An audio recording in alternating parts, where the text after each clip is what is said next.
Check one, two. Check one, two. We are live. Let's go. Let's go. Let's go. Let's go. Thomas is in the building. What's up, Thomas? Welcome in to the stream. Let me just get a couple things lined up. Y'all, welcome in. Welcome in. Jamie's in the building. Kevin is in the chat. What's up, y'all? Welcome in to the stream. Nobody's in the building. Welcome in. That is the name, not a fact. Welcome in, y'all. Jamal, welcome in. I appreciate you tapping in. Derek Bennett is in the building. What's up, Derek Bennett? Good to see you, brother. Hope you're doing amazing. Mary, welcome in, y'all. Thank y'all for joining the stream today. Appreciate y'all hopping in.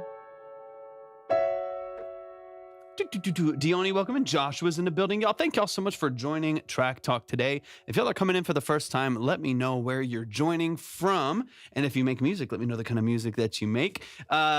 Is it Rick? Is it Rick or Reich? Rick, if that's the way that you say it. We do long form consultations. So they're about 20 to 30 minutes a piece. I'll explain the whole thing here in just a couple minutes once I get everything kind of rolling on the different platforms. But it's much deeper than a review. So it's usually about 20 to 30 minutes. We usually listen to your song or your production. I would say usually 2 or 3 different times to really get into the details of what you're doing and get into the nuances of it. But we do listen to your music. We do break it down. We do spend a lot of time on it. Potso Joe, thank you for happening. Fabric, I appreciate you being here. Goma's in the building. I'm about to engineer my first live vocal session tonight. Let's go, Derek Bennett. Let's go. That's amazing. Competai's in the building. Let's go, dude. That's amazing. That's fun. I mean, it's a different world. It's a different world. Libby, thank you so much for the heart me. Quick reminder because of Libby. If y'all are coming in, make sure y'all are tapping the screen like crazy. Share out the live with a few people. And then don't forget to send in your heart me as well. It does really help out with the live streams. I'd appreciate it a lot. We'll get rolling with some music and in kind of the structure of the live stream here in just a little bit. Toe, appreciate you hopping in. Joshua, appreciate you being here so much. Let me get a couple things rolling here, and we'll wait on a couple different things to kind of kick off on the different platforms, and then we'll dive into the music. I'll explain the whole live stream, and we'll get things flowing today. I'm excited. Full control over the vocal. Finally, Derek, that's the best. It's the best to be able to actually sit there and and dictate, exactly like where things are going, what they need to do. Like take a breath before this part. Let's comp in here. Like just the ability to have some control over what's happening vocally, I think is absolutely fabulous. It's so much fun. So I'm excited for you to get that experience as well. It is a great experience. You will learn a lot about yourself in the process as well. What you like, what you don't like, what makes sense to you, things that maybe feel a little bit unsure at the time. Like you learn a lot when you start tracking with people as well. What's up, Sugarmine? Welcome in. I appreciate you being here. Pollock, if you want to come in and submit your music, go to my profile, click on the link. I will explain the whole live stream here in just a few minutes. I'm just waiting for like another 2 or 3 minutes before the live kind of kicks off, and then I'll explain the structure. Time Mind is in the building. Nothing Jake is in here. What's up, y'all? Once again, let me know where you're joining from. If you make music, let me know where what kind of music that you make, and if you are coming in, let me know where you're joining from. I would absolutely love to talk to y'all talk to y'all for a little bit before we get started. Hey, you as well, Derek Bennett. Absolutely have an amazing live yourself. I'm excited for you to get into that, man. It's gonna be fun. Some say you could fit an air freshener on that mic. That's possible. It's possible. Just hang a little what do you call them? Those little like Christmas trees or whatever. It sounds good, man. I appreciate you tapping in. Nicole Gray is in the building. Fran, I appreciate you joining the stream as well. I hope y'all are doing amazing. Sammy Beats is in the building. What's up, Sammy Beats?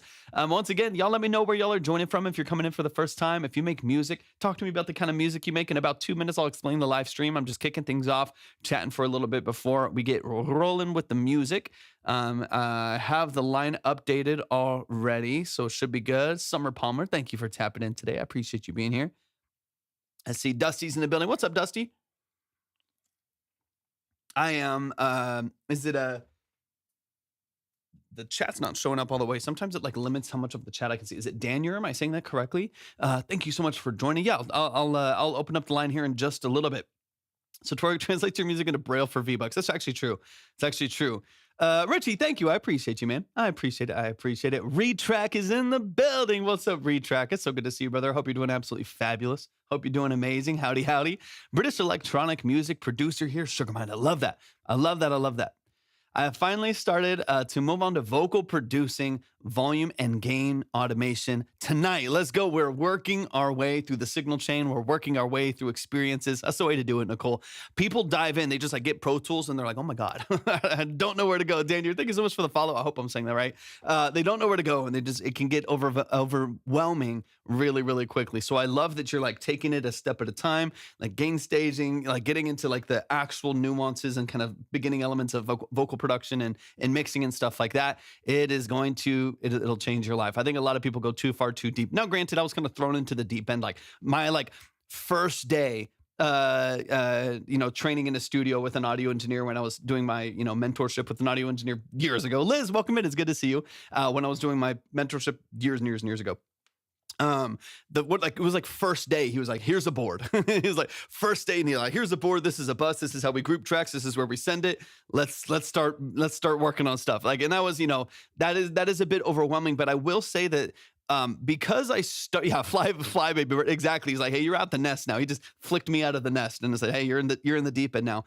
I will say that like starting on, even though it sounds kind of interesting, like starting on a real console and like starting on a board, it made everything in Pro Tools make a lot more sense. You know what I mean? Because then like I went to the DAW, which has infinite possibilities. You know what I mean? Like infinite, there's so many different things you can do and ways that you can route things and stuff like that. But starting on a board where it was like tactile, I could see everything. I'm looking at like a parametric EQ. I'm looking at a panning pot, you know what I mean? And like a panning knob. I'm looking at faders. I'm looking at all these different things and it really starts to make sense like right off the bat, like what's going on, even bussing and like grouping tracks and stuff like that.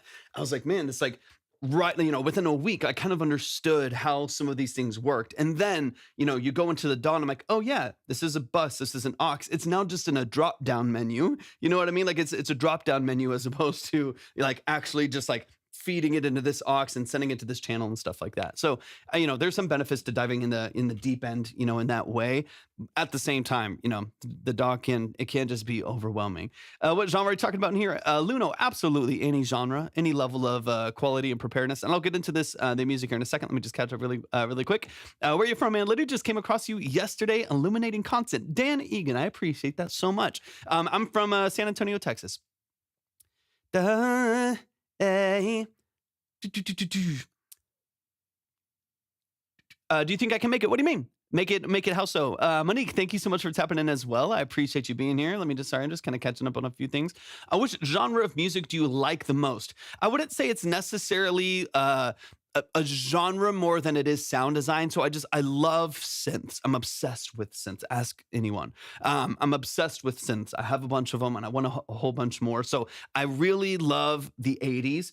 I love 80s sound design. I love 80s song structure a lot. I like a lot of 80s music. And then, emulations of that later on as well and recreations of that. So, as far as genre goes, this is anything that's got a lot of synths makes me very, very, yeah, analog synths are the best. I love them. I just got a new one in here not that long ago. It's actually not, it's an FM synth. It was technically not an analog synth if we're getting, strict about it. But it's from, 1983 to 1985, early Mark ones. And I love it. So like for me, I just love, I love that early sound design. I love things that challenge me. I have tried a matriarch. I might get a grandmother soon. I might get a grandmother soon on another rack, just depending on if I can sell a call. I'm selling a couple synths to fund some other synths and racks and stuff in here. So I already have a couple that fit a similar vein for me. But I'll probably have a grandmother in here pretty soon. Because I do like that. I've used the matriarch, and if I had space for the matriarch, I would maybe get it, but I'm going to get another. Y'all can't see it on TikTok over here, but on the other apps you can.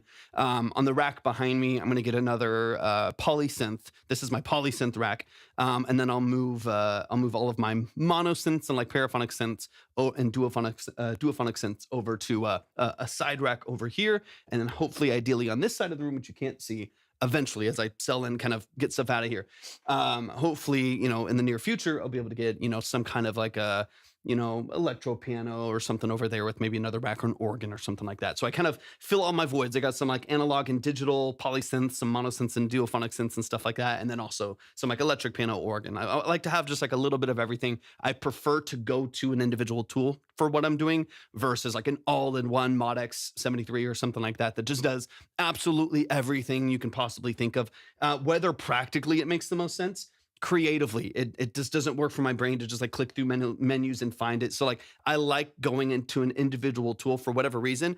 It feels like I'm more intentional with my sound design. When I have a sound in my head, I'm going to go to this device to make it, and that to me is always really fun. Do you make music videos with your doing? I don't personally make videos or like music videos. Not necessarily. I'm not a videographer. I actually really do like videography. I think it would be really full. It would be really cool to get into. My brother's a videographer. He's awesome. But I don't specifically. It's not like what I do professionally. I do music in a lot of different capacities professionally.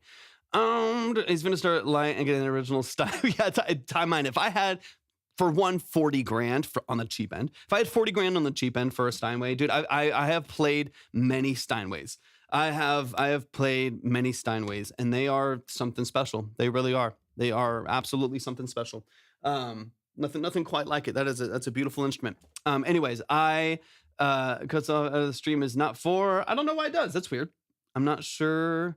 The stream is not for popular artists. I don't know why it does that. It shouldn't, because it's within TikTok's. It might be your phone or something else. Maybe, I don't know. That's weird. It's within their their guidelines. So I don't know why it's cut off. But yeah, it's not for popular artists. People are they'll send in popular artists and stuff like that, and that's not what it's for. Okay, catching up. Blade Money's in the building. What's up, Blade Money? Catch up really quick. I only have 22 synths, Sugar Mine. That's wild. You're ahead of me. I've sold a lot. I want to make subsequent 37. That's awesome synth. Awesome synth. You won't be disappointed. That's a great synth. And you get, it allows you to preset a little bit as well. TikTok is so annoying. It keeps kicking me back. I can't see what Retrack was saying. And Nicole, it keeps kicking me back. But anyways, let's get into some music, y'all. Let's get into some music. It's time to dive in. I see when I'm in your email and cash shift you as well. If that's enough. I don't know if you followed all the steps or read through all the steps really quick, Captain. So give me just 1 second. Give me just 1 second. You're back. Oh, okay. I kept trying to look. I'm trying to go back through the comments, and then every time someone new comments, it kicks me back down to the bottom. It's driving me nuts. Okay. Retrack, thank you for the heart. I appreciate you so much, man. For those of you coming in for the first time, welcome to Track Talk. Let me give my spiel. I give my spiel in the exact same way at the beginning of every live stream, so that everybody who's coming in here knows exactly what to expect and what's going on here at Track Talk, how it differs from other platforms, and kind of the goal and the point and the purpose of this particular live stream on these beautiful apps, TikTok, YouTube, and Twitch, that we are live on right now. I appreciate y'all being here so much. Jenna, it's so good to see you. Thanks for tapping in today. For those of you who have never been here before, welcome to Track Talk. That is this live stream. Welcome to the family. Appreciate you being here. What we do here at Track Talk are 20 to 30 minute multiple listen, deep dive consultations on the structure of your music. It is not a quick review. There is no trash or pass. There's no ratings. There's no polls. It is long form. It's detailed, and it's really, really nuanced. Getting into the details of your mix and master, production elements, sound design, lyric and song formatting, stuff like that. We're not here to roast you. We're not here to trash you. We're not here to tear you down. I'm not here to hype you up. I'm not here to give you exposure. If that happens and the TikTok algorithm and whatever kicks off and great things happen, you get a lot of fans of your music, I think that's fabulous. That's amazing. It's just not my priority. It's not the way that I formatted the stream. It's not my priority in building up the structure that we have here. The priority is offering as much value as possible and as much nuance as possible as we dive into the details of your what you're doing creatively and what you're doing practically within your music. For those of you who don't know, my name is Torvik. I'm a full-time audio engineer, producer, and session musician. That is what I do for a living. I've done that for about 14 plus years. I'm also a classically trained pianist. So that is kind of the perspective and the structure of this live stream. It's kind of, from that perspective. Okay, quickly here, if you would like to submit your music for a 20 to 30 minute multiple listen deep dive consultation, you can do so by going to my profile, clicking on the link, and then reading through and following all of the details there. Captain Wisco, I think I have a half submission from you. So just double check that for me really quick. I'm going to double check a couple things as we go as well. I think I have a half submission for you. So I just want you to make sure that you do read through all of the details there. That way I can get you in line. I can get you up on the board ready to go. So again, go to my profile, click on the link, and then just read through it and follow the details there. If you are on the purple app that we are live on as well, you can type !submit right there in the chat. If you are on the red app, YT, which we're also live on, you can go to the description for the live stream and you'll see the same link right there.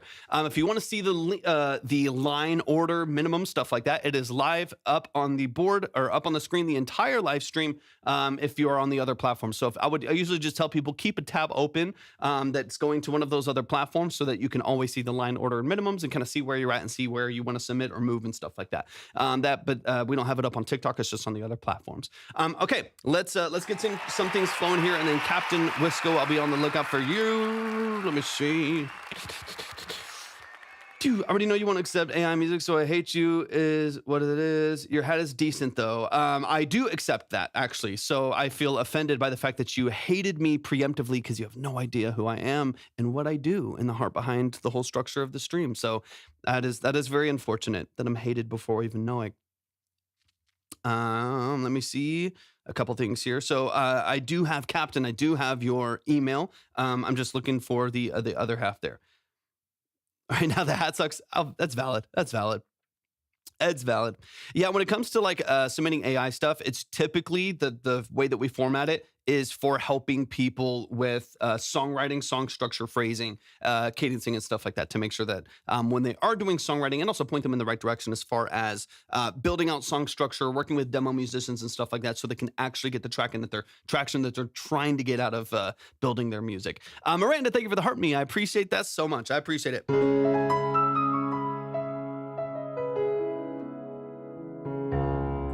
Let me see. Captain, no, I got you. But you only sent 5, so that's why I want to make sure that you read through the details, because that tells me that you probably skipped a couple details there. So if you are wanting to submit and get on the board, just when you go to that profile and that link, then just make sure that you start at the top and that you read through all of the details right there. That way I can get you in the right place. I can get you in the right order in the line and stuff like that. As people submit, things will rearrange a little bit, and I want to make sure that I get you in the right spot. That's why I want to make sure that you read those first steps really clearly. Happy Tuesday. Is it Tuesday? I didn't even realize it was Tuesday for a second. Happy Tuesday. Always happy to see you. Thank you, Miranda. I appreciate that. I appreciate that a lot. I just want to say you're so nice for giving these consultations online for all of us to learn. Anakin, I appreciate that a lot. Thank you for saying that. I appreciate that a lot. Omani Beats is no way. Omani Beats is in the building. Omani Beats is, yes, it's Tuesday. Omani Beats is in the building. Brother, it's so good to see you, man. I hope you're doing fabulous. Thank you so much for joining the live stream, man. I hope you're doing amazing. Always good to see you, Grant. Thank you, man. I appreciate that a lot. The line is always up on the other platform. So we're live on 3 different platforms right now. One starts with a T. It's a purple app. One starts with a Y and a T. You can use your imagination. We're live over there as well. You can find those at my link as well. Dr. Axo, I appreciate you tapping in. So the line is always up on the screen over there. I'm just waiting for, I think, the other 5. So I'm looking at a couple things here, getting a few things updated.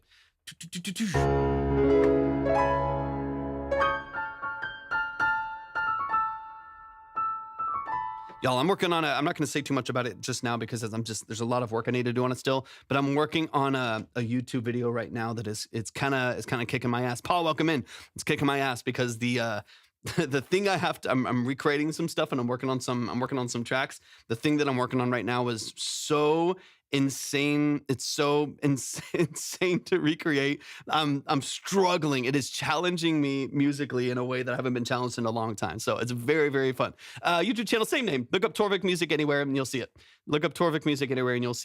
You can also find it at my link. If you go to my link, you'll see a big tab. It's the YouTube channel. It's easy to see right there. You'll see my most recent video. If you go, there's an icon at the top, so on and so on. There's a bunch of different stuff there. Yeah, if anybody would like to submit your music, go to my profile, click on the link, and then just read through it and follow the details there. I'm just waiting on a couple things. Things getting in here. Doug, thank you for the follow. I appreciate that. Blue Edo, thank you for the follow as well. I appreciate that a lot as well. While we are waiting for submissions, can I ask, do you use an iRig to stream your keys and mic? No, I used to. I still have one. I have an iRig Stream Pro somewhere. It's in a box in a closet, in a box in a closet somewhere else.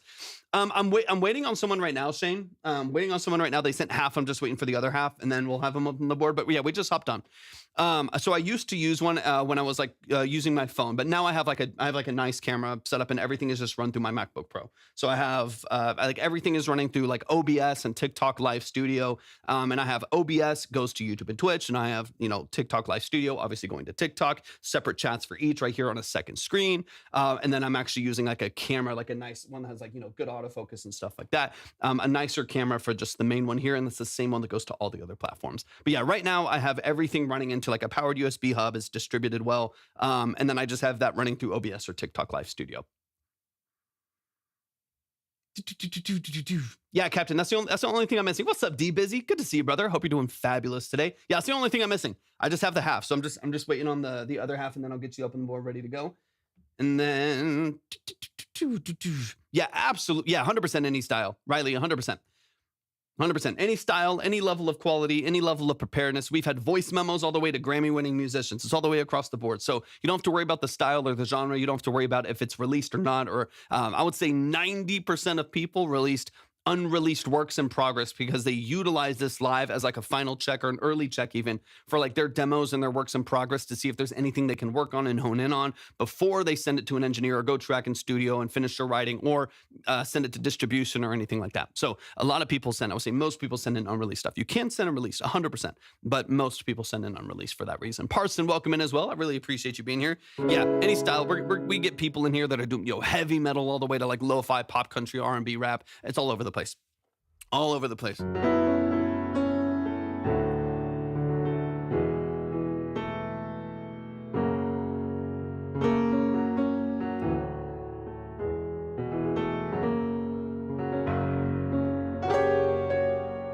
Let's see. And I got you. Yeah, thank you so much. I got you. You're ready to go. Riley, if you or anybody would like to, and Shane, I got you as well. If anyone would like to send in your music, go to my profile, click on a link, and then just read through and follow all of the steps there. We'll get you up on the board, just like Lilac and Lotus and Shane. Let me get y'all up on the board. Let me get everything rolling here, and then we're going to dive straight into the music. We're going to kick it off. Shane, I got you. You're ready to go. Boom. And then I think is the artist name different than the name that I have, I think? Lilac and Lotus. Okay. It's a cool name. It sounds like a book series. I mean in a good way, not in a negative way in any sense. I don't know if it could be construed that way, but Scott, thank you for the follow. No, you're totally good. You're totally good. No worries at all. I got you up on the board. You're ready to go. Keep your eye on that line if you want to, just because people come in, they move around, they stuff like that. So I usually just tell people keep it up on a tab on your phone or on another computer or on a computer, something like that. So you can kind of keep an eye on it. It helps you kind of keep track of where things are at. All right. Shane and Lilac and Lotus. Let me see. Let me get this in the right spot, actually. All right, y'all, we're about to get into the music. It's about that time. Once again, if you would like to submit your music, if you're on TikTok, go to my profile, click on the link, read through, and follow all of the details. We'll get you up on the board ready to go. If you're on the purple app, type ! Submit in the chat. If you're on the red app, then go to the description for the live stream, and you'll see the link right there. If you want to see the line, it's on the red and purple app. You can always find those at my link at any point. Let's get into it. We have Shane. I think Shane, I'm just waiting on his email to come in. Just waiting on the email to come in, and then we're going to kick it off. Hopefully, I can get some people in here from yesterday as well.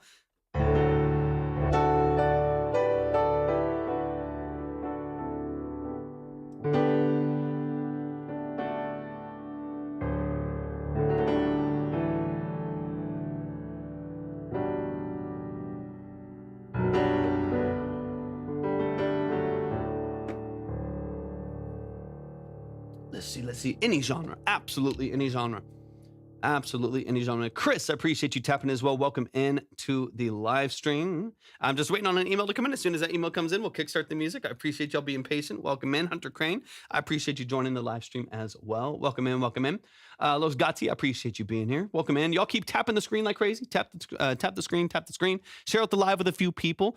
Nathan Blur is in the building. What's up, Nathan Blur? Austin, Joshua, welcome in. If y'all wouldn't mind, definitely make sure that you send in your heart me for the day. It does really help out the live stream as well. And we'll get rolling here in just a few minutes. I'm just waiting on a few things. If you want to submit, go to my profile, click on the link, read through and follow the details. We'll get you up on the board, ready to go. Can't pin. So annoying. Kevin David, welcome in. Yeah, Shane's in here. Shane's in here. He's just sending in. I don't know why it randomly doesn't let you pin. I'm just double check a few things, making sure everything's good.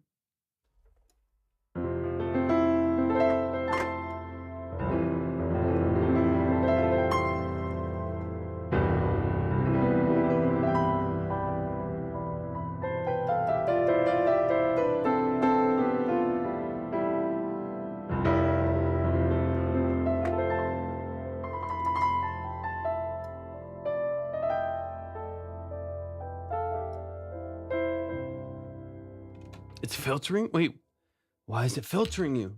That's super frustrating. I wonder why. I'm just making sure like all your settings and stuff are good on here. No. No, I don't know. Everything should be good. Oh, yeah. Which is annoying. Like, I don't know why they give you that and then don't let you use it. It's so stupid. So annoying. Captain Wisco, thank you for the heartbeat. I appreciate that so much. Thank you. Austin, thank you for the follow. I appreciate that. Tristan Jones, thank you for the follow as well.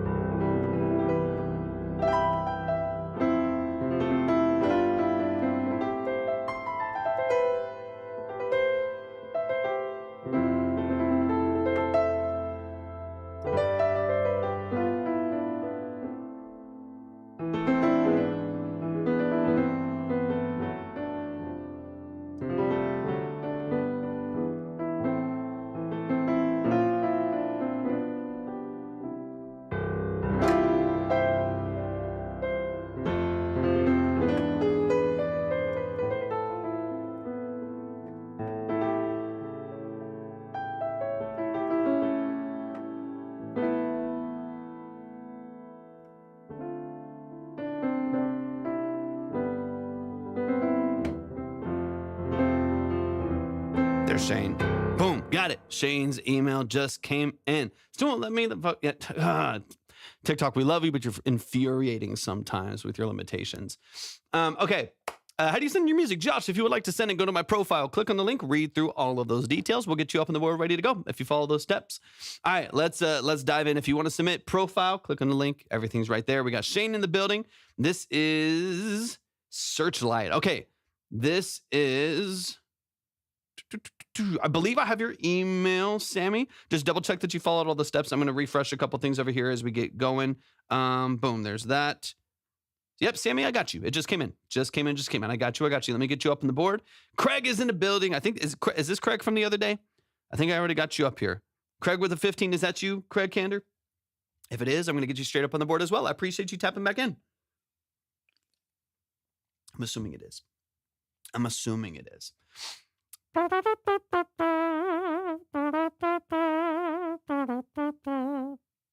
Mixed by Sam's in the building. What's up, Sam?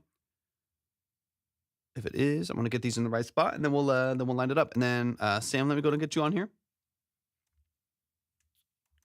Send me with the beats. Let's go.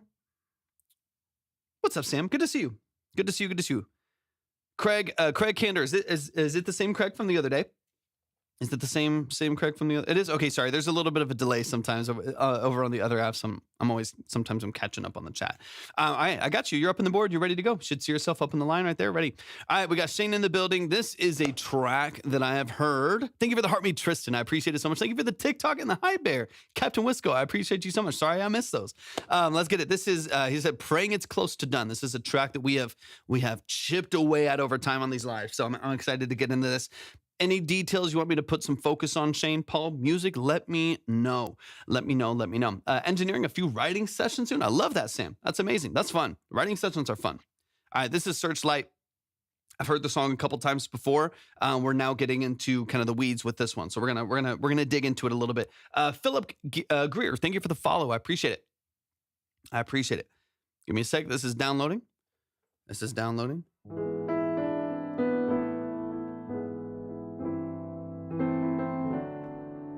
There we go. And it's saved.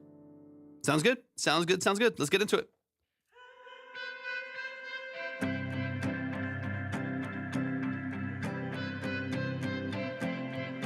I feel like this is already better. It's a little tighter. Maybe I fell for make-believe. Cool. No worries, man. Maybe this all just ain't for me. It's just so hard to believe. Treading water on an angry sea. Nate. Good to see you, Nate. I just saw you for the first time.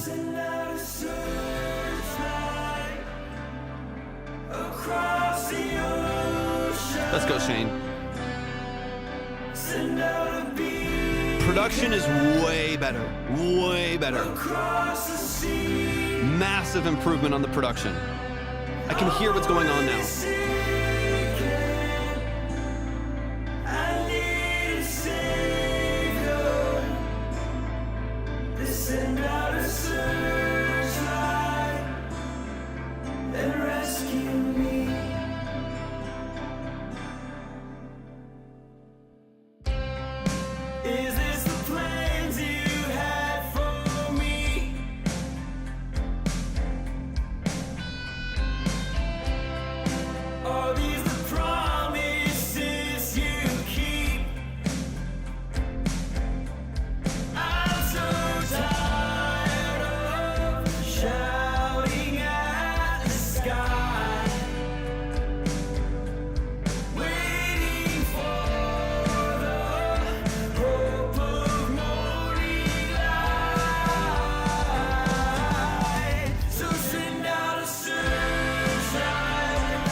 This is a huge improvement, Shane.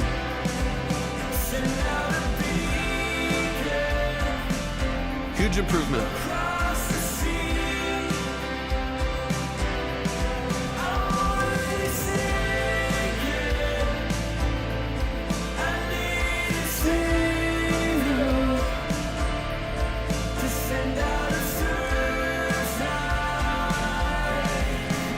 Love the minor push.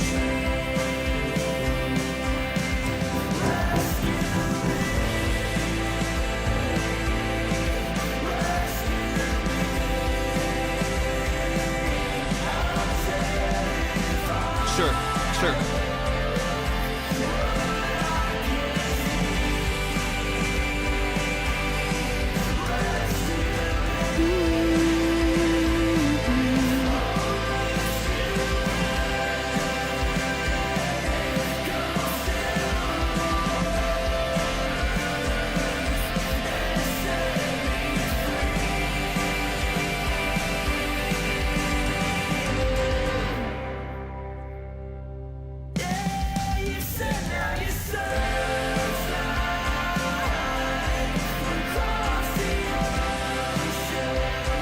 How are you adding the reverb to the drums?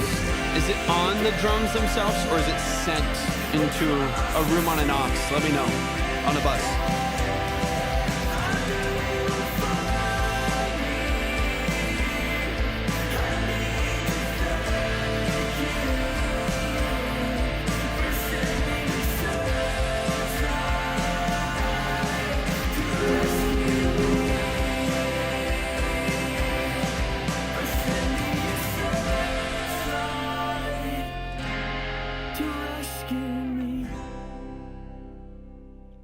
Let's go. Let's go. Let's go. Y'all, please show some love. Show some love. Show some love.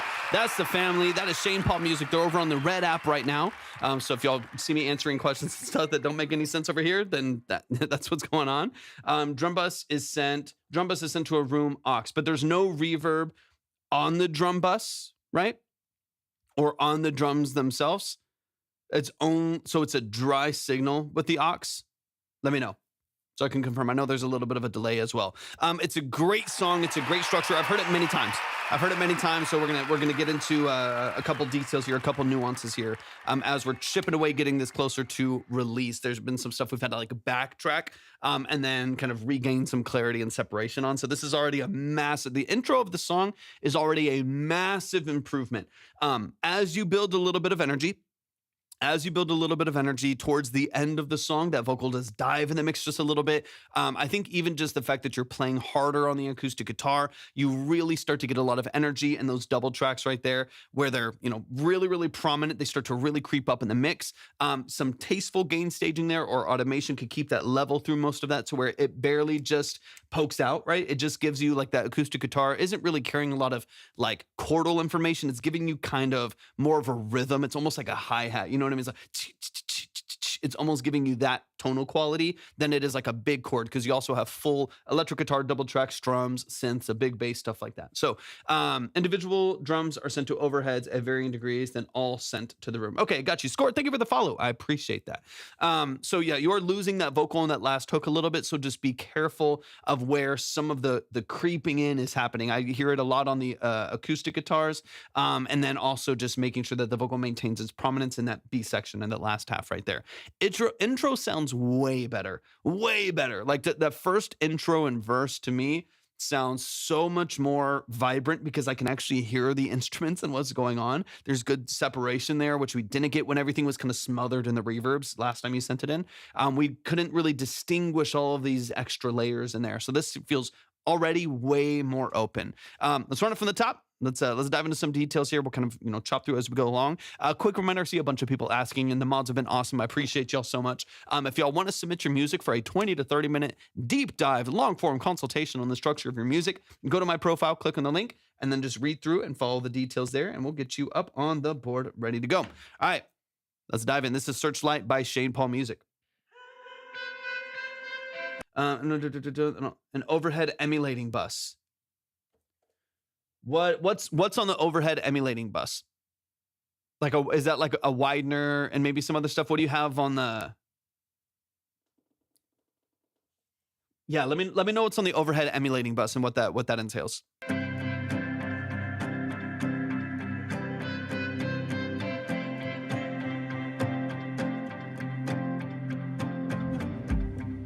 Maybe I fell for make-believe.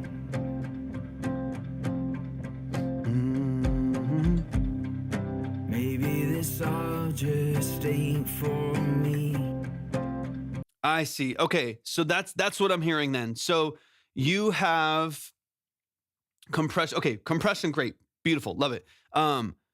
So you have basically, I think that's what I'm hearing, where I'm getting a little lost on the drums, where the drums feel distant, right? So the drums don't feel like they're in your face, they're punchy, they're, especially in like a contemporary rock record like this, like I want to really feel those drums. I want them to sit forward and have a lot of energy to them. Right now they feel distant, so they actually almost feel sometimes like they're a room over, right? It's like I'm almost like imagining like that those drums are like set up in the kitchen on the other side of this wall, and that's how they sound sometimes.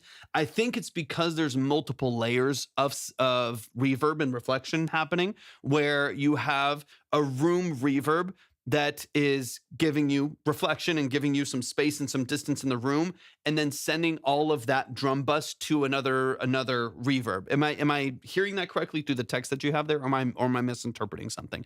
It sounds to me like there's two layers of reverb, and that's creating this like two steps of like distance and staging of reverb that is making those drums lack some like conviction and some punch and some drive.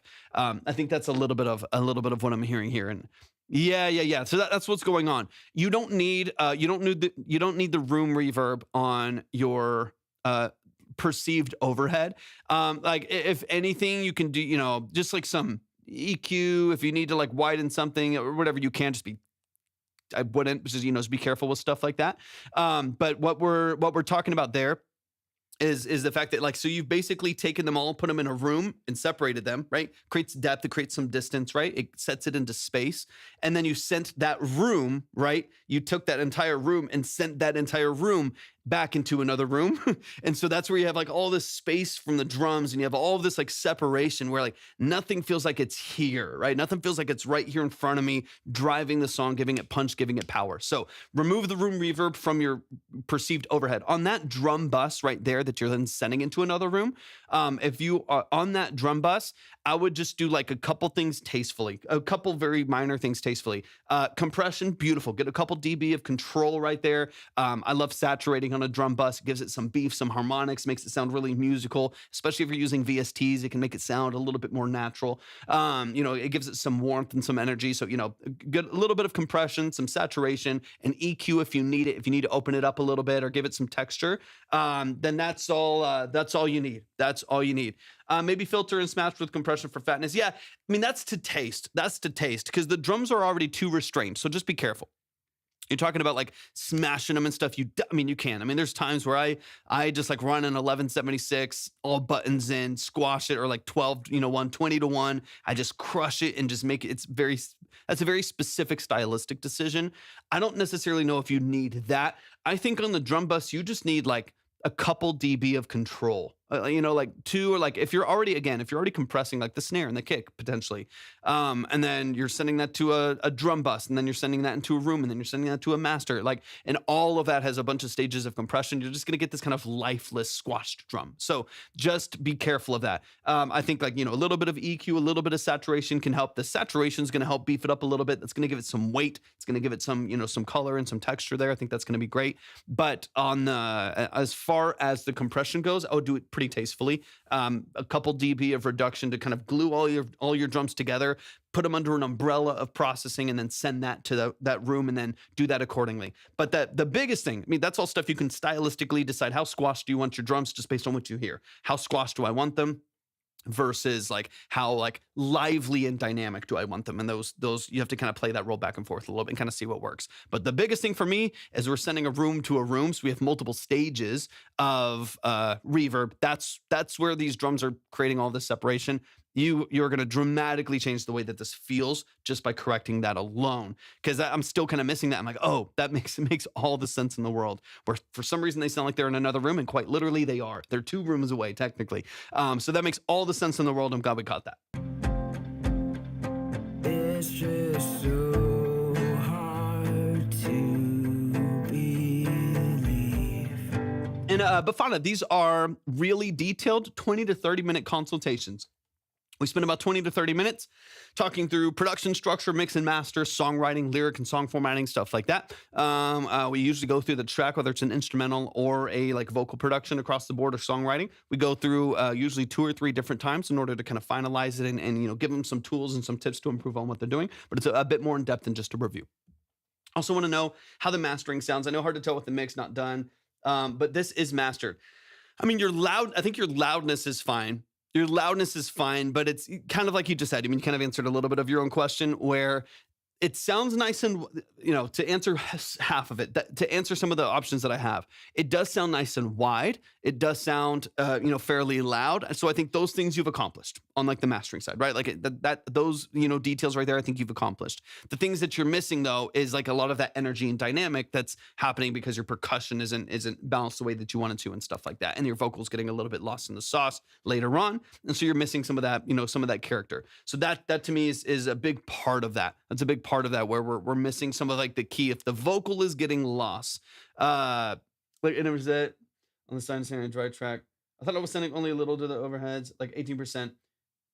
And that was on the side and sending dry track. Yeah. It's you're sending the whole signal to it. You know what I mean? And then, especially if that's on that track, the whole signal is going there and you're just determining the wetness versus dry. But when you're determining wet versus dry, like if I meant like 0% is dry, that's like fully direct signal. And 100% is fully wet. That's completely saturated in reverb, right? If I go at 50%, I've actually reduced the dry signal by 50% and increase the wet signal by 50%, right? So if you have it on that drum, right? If you have it on the drum bus right there, and that's how you have that room, then you're reducing the actual direct signal. So you're creating that separation. You're sending it kind of to the back and increasing 50% up. In this case, you're, increasing 72% or whatever it may be of, or 82% of your signal is dry, but 18% of it is actually removed, right? So that's where you want to make some corrections there.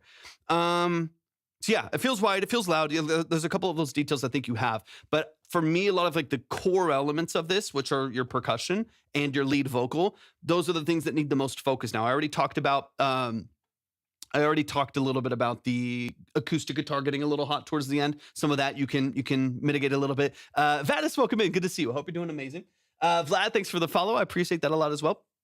So that's those things can already be corrected, but those drums and the vocals, they need to be present. Really quick on the vocal now, I'm going to skip forward a little bit to where the guitar is coming in a little bit hotter.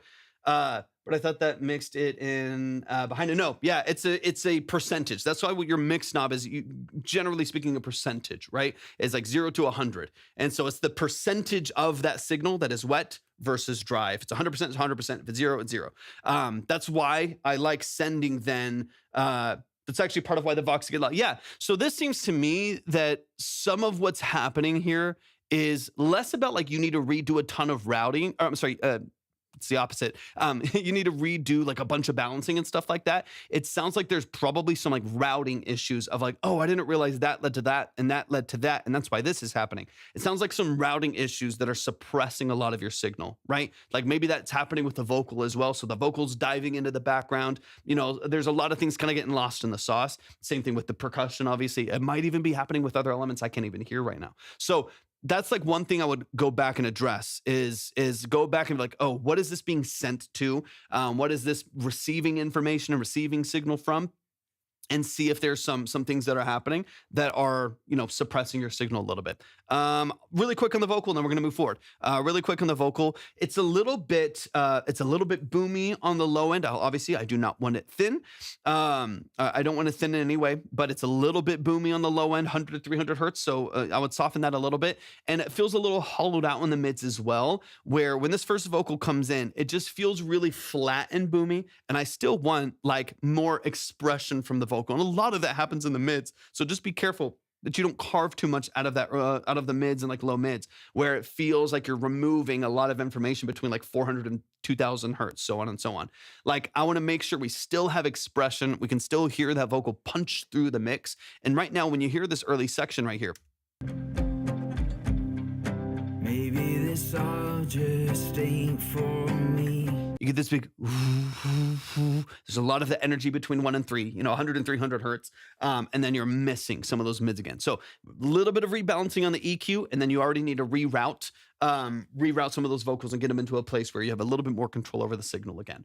Watching maybe for vocalists and too consistently atmospheric. Yeah, Captain, you might be missing some of they're on YouTube right now. They're on the other platform. On YouTube, we're talking through a bunch of that stuff over there. So we've talked a lot about the routing. I know y'all are missing some of the chat right now. Okay, let's get into this later section here. I want to get into when this guitar comes up a little bit more hot.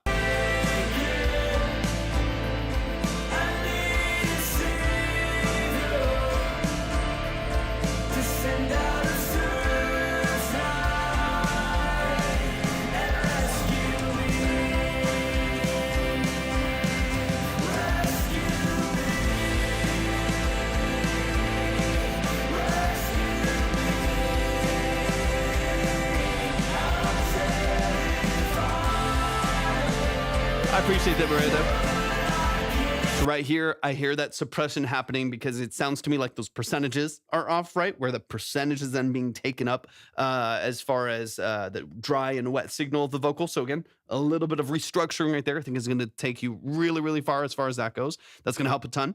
And then you can hear the acoustic guitar kind of creeping up. You're just open strumming with a little bit more energy and a little bit more drive. So I feel like that's where we're missing, a little bit of that there. So for me, that to me is like, to me, that's like the main things. That's the main things where it's like the drum structure, the lead vocal, and actually, the actual positioning of that vocal in the mix and what potentially is like shielding that vocal from standing forward. And I think it's happening with a lot of your reverbs, right? It's happening on your buses, your aux, even on like directly on the vocal signal and how you're setting it there. I think if you can address those things, the drums will sound punchy and vibrant, hopefully, as we rebalance those a little bit. The vocal will shine in the middle of the mix. You'll have a better balance to your guitars. And I feel like everything else will come to life a little bit more because there's a much better balance on your bass. There's a much better clarity on your electric guitars. There's there's so many other things in here that I think are head and shoulders above what they were a couple weeks ago. So you should be very, very confident in the direction that this is heading.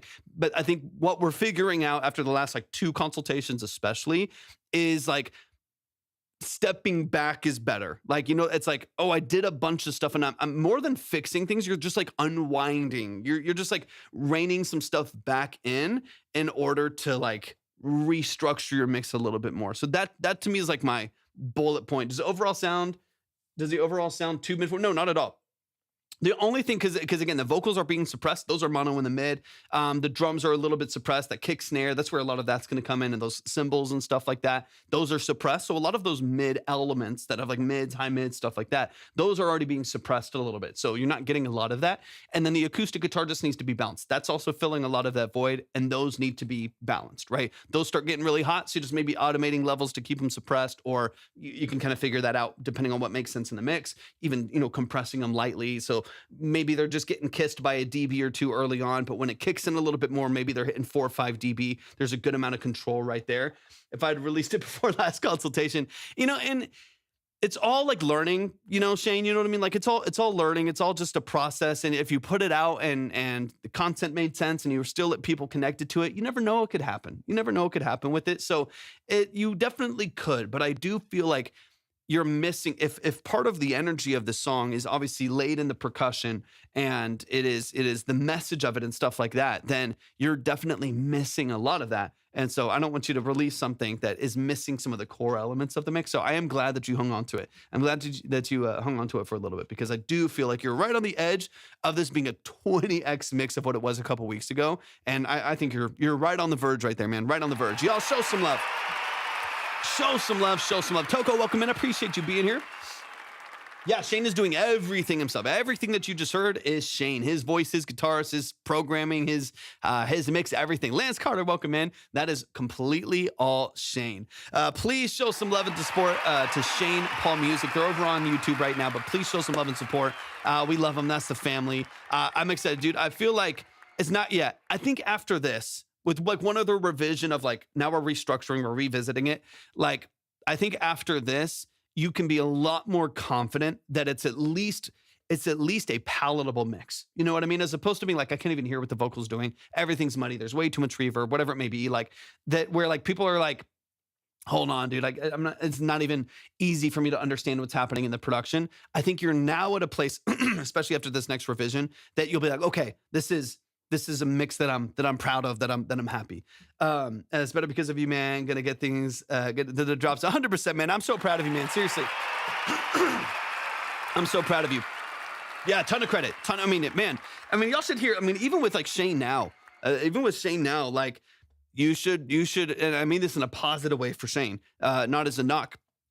You should have heard him 2 years ago, 2.5. I mean, this guy has grown. This guy has invested in his craft and in learning these processes. And every time I hear a record, it's a step forward. So, man, so proud of Shane. Let's keep it rolling. We got some more music to get to. Let me make sure I get everything updated here really quick. Sammy, thank you for the follow on Twitch. I appreciate you so much. If y'all want to submit your music, go to my profile, click on the link, read through and follow the details there. And we'll get you up on the board, ready to go. The board, the line, whatever you want to call it, is up on the other platforms that we're live on, Red and Purple app. You can find them at my link as well. Once again, if you want to submit music for a 20 to 30 minute multiple listen, deep dive consultation, go to my profile, click on the link, read through and follow the details there. If you're on the Purple app, type !submit. If you're on the Red app, go to the description for the live stream. I'm just a drummer and hit shit. I feel that. I've been drumming since I was 4 years old. I relate to that all too well. Let's keep it rolling, though. We've got Craig in the building. Craig, let me know if you are in the building. I should have you from a couple days ago. Yep, I got you right here. Right here. Earn a new fan. Good stuff. Is TikTok the best place to view, or YouTube? It just depends on the interface that you like. So on YouTube and Twitch, on those platforms, it's horizontal, so there's more that you can see. It's tends to be a little bit better audio sometimes. Just there's a little bit more compression on TikTok, so the audio sometimes could be just a hair improved over on the other platforms as well. And it's also where you can see the line. You can see how many tracks we have left. You can see what the minimum is as we go through the course of the live. You can see exactly where all the different people are in the line and stuff like that. So that's where those are the benefits of being over there. Kind of depends. The kind of breakdown of who's on this platform versus another platform just kind of changes week to week. So it kind of depends on if you want more engagement with the chat. There's probably more people on TikTok, but it just depends. Depends on the day. And I usually tell people just keep it open, keep it open on YouTube. And just see that way you can see the line and stuff like that. And then if you want to hang out in the chat on TikTok, of course you can. There's usually a little bit of a delay between the two, which is kind of annoying. But we got Craig in the building. I'm looking for Craig. Yeah, and just a reminder as well. That's a great reminder, Miranda, that if you're on YouTube, every single one of these live streams are saved. So we have a VOD of this live stream, every single one that we do, that's saved on those other platforms as well. For a couple weeks on Twitch, but on YouTube it's indefinite. So you can go to be episode 81 after today, and you can see all the details there. Yeah, if you want to submit, go to my profile, click on the link, and then just read through and follow the details there. Orphan, thank you for the love you, and Casper, thank you for the rose. I appreciate that a lot. I'm going to move on to the next track. Let's see, we got Lilac and Lotus. Let me get this updated here. I got to make sure this is Awaken by Lilac and Lotus. Let's get into it. Let's get into it. Hop in the chat, Dakota. Hop in the chat. Let me know that you're here. I'm going to run this track. We already got it pulled up. And I think I just got another submission in. So we're going to get that rolling here in a second as well. Thank you for the follow. I appreciate that a lot. Let me know if y'all are in the building. Captain Wisco right there. Let's get it. This is Awaken by, it's Captain Wisco right in here. But this is Lilac and Lotus. Give me all of the details. Talk to me about production. Talk to me about music structure, about mixing. Talk to me about the role that you play in the music that I'm about to listen to. I would love some details, and then we'll dive into the deep end as far as the music goes. All right, this is Awaken by Lilac and Lotus. I believe, based on the fact that I'm seeing a music video, that this is out on all platforms. So if it is the case, let people know. And go stream it. Go add it to your playlist. Go like the track. Go follow on Spotify, all that fun stuff, and we'll get into it. Drummer here, and we recorded at 608 Studios. Let's get it.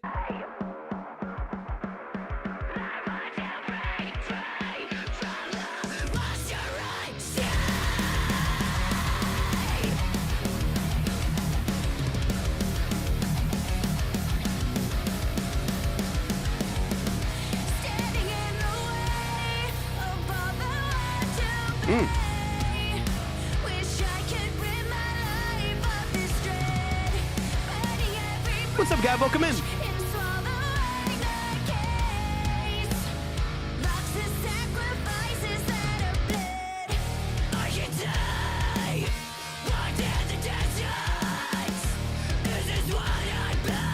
Bruises, thank you for the follow.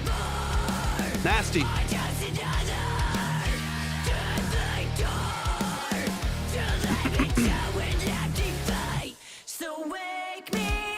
It's a great mix. JX, welcome in.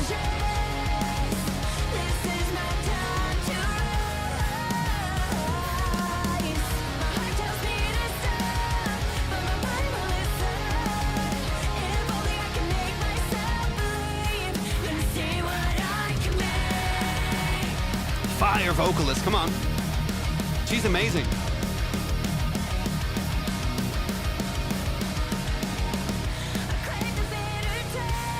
Love this mix.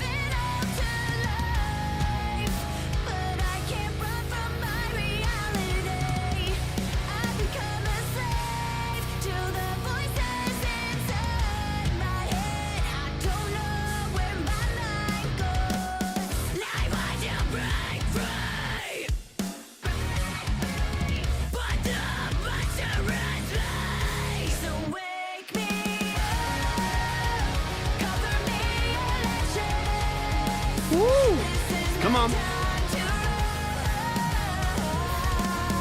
I love it. I love it so much. DX7's amazing.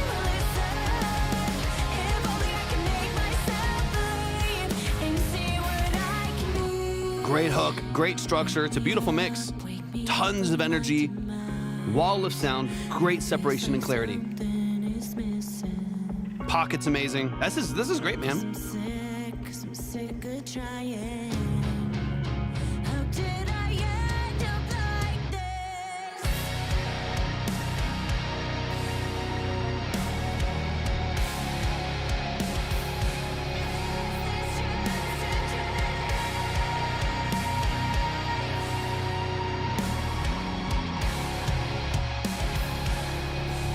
So wake me up, cover me in ashes.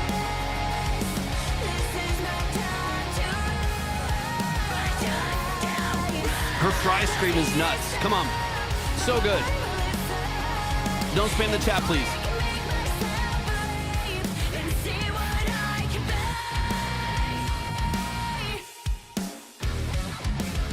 This is my time to rise. Come on. Y'all show some. No, you're good. Show some love.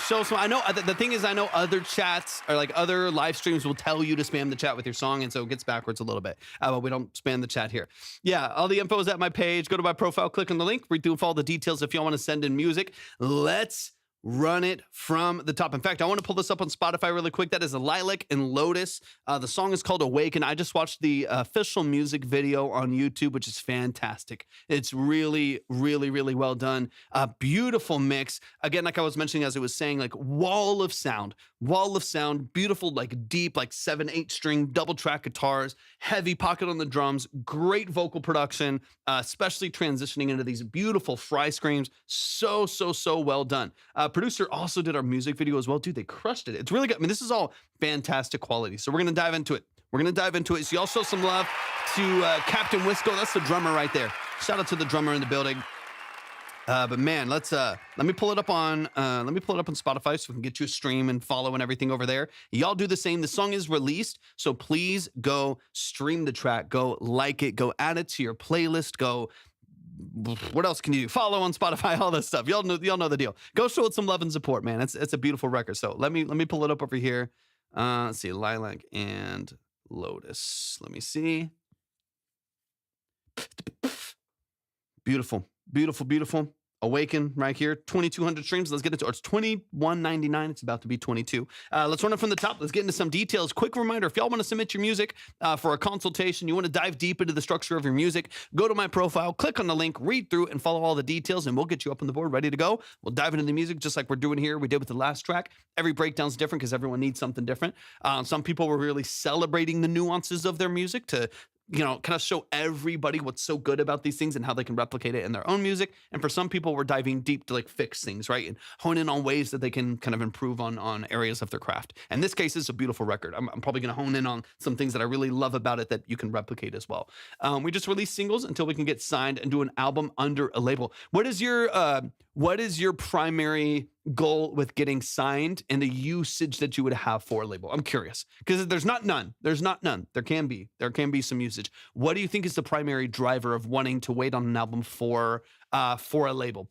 Being that there's going to be some inherent limitations with that as well. Okay, let's dive in. Awakened by Lilac and Lotus. Let's dive in.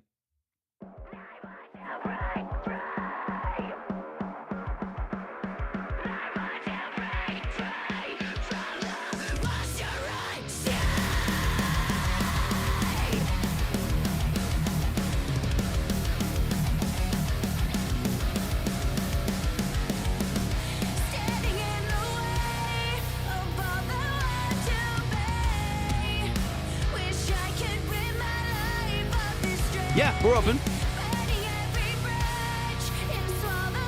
I'm gonna back it up. I'm looking for something. I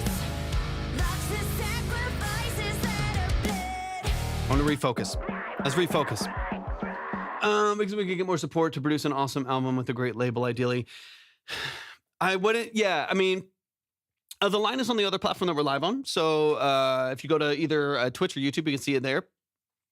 2 a.m. vibing. Let's go. I wouldn't, just because I have worked with many different artists on the production side, as the session musician side, as the engineer side, that are signed to labels, that have had publishing, like major publishing deals, that are independent, that are doing like partial boutique releases and stuff like that. I wouldn't, at your stage, because you don't have leverage. You don't have leverage yet. At your stage, I would not count on a lot of support from a label. What you're going to do, what you might potentially get is access to people that can kind of point you in the right direction. Someone to help you book maybe a better gig. There's some small details that are going to help you improve. The better your leverage is as a band and as an artist, the better of a deal you're going to get. I'm going to look at something here real quick because I want to. Do you have a band page, a band social media page, like on TikTok? Let me see. Specifically gigs. Okay, I got you. We have all socials. Okay, I'm going to pull it up on TikTok real quick. I want to look at kind of what your super new. That's sick. Amazing. Okay. Got you. Let me make sure I follow you on there. Y'all are awesome. I just followed the band page on TikTok. Okay, so 1,600 followers, 900 monthlies. Okay, so as far as what you're doing now, I mean, y'all are the question is not going to be, of course, the question is not going to be talent. It's not going to be, that y'all are like excellent music. I mean, every single one of you, pocket's great, tonal quality is great, structure for the music is great, production is awesome, mix is fantastic. Those are not things that you need. It's not something that you need a label for. A label will squeeze you dry for those things, like access to those things. They will take mass amounts of your creative liberty and your mechanical and publishing and sync fees and stuff like that, just to have y'all do a lot of the same things that you're already doing. What I suggest, I suggest this to most people that are in your situation, because you are going to be taken advantage of for sure if you have no leverage. And that leverage can look different for a lot of different people, different artists, different bands and stuff like that. That leverage can look like followers. It can look like monthlies already being built up. It can look like placements that you can point to already independently. It can look like a lot of different things, especially on social media and stuff like that.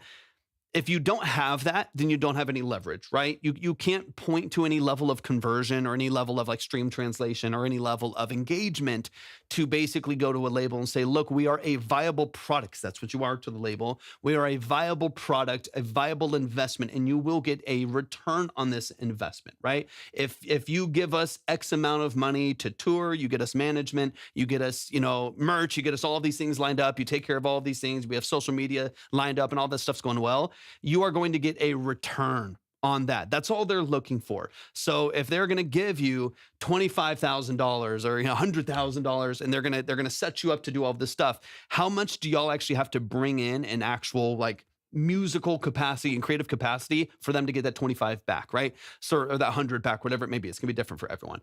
You don't have any leverage yet. So you don't have that draw and you don't have that ability to have an ask like that. So you will for sure get a really bad deal. There's like not really any question about it. You're gonna get a really bad deal where you lose all ownership and control in order for them, if you get one at all, right?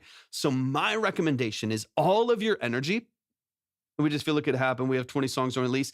But I guess the point I'm trying to make, having just worked with a lot of this stuff and just seen all the deals, worked with all the people, like the deal's not what you think it is oftentimes. And I want to kind of like, for a lot of people, unromanticize the label, because it's not as supportive and as romantic as a lot of people want it to be.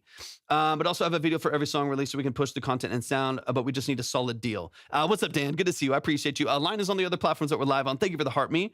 Tep, I got you. I'll double check everything in a second, right? I just don't want people to romanticize the label deal, because it is obvious. It is oftentimes not as supportive as you think it is. I personally know people that have, thank you for the gifts, man. I appreciate you so much. I know people that have signed their life away to labels and signed all of their royalties away to labels for the label to just tell them to keep doing what you're doing. They just keep posting content. And they got no support. They got no help. They got nothing. They basically said, keep doing your thing. We'll put you in a bunch of playlists. They're going to reap the money for like 90%. of 90% of their music and move from there. So my recommendation to you, if you don't want to get taken advantage of, or if you don't want to get really bad deals that are really challenging to get out of, I was at Aria Records and I felt to love it. Yeah, I would recommend the only thing that if you want a good deal, you want good management, you want good support for what you're doing, you need leverage. Cut and dry. You need leverage. So make sure that you are pursuing increasing your leverage in the industry. Like I said, whether that means you already have streams, whether that means you already have followers, you already have translation, you already have engagement, make sure, don't wait on the label for that, because when they offer it to you, they will own it. So you'll be like, dude, we got this music video and it got, 400,000 views. You don't own any of it. You won't have the rights to it. They're going to be getting paid off YouTube and you're not going to get anything.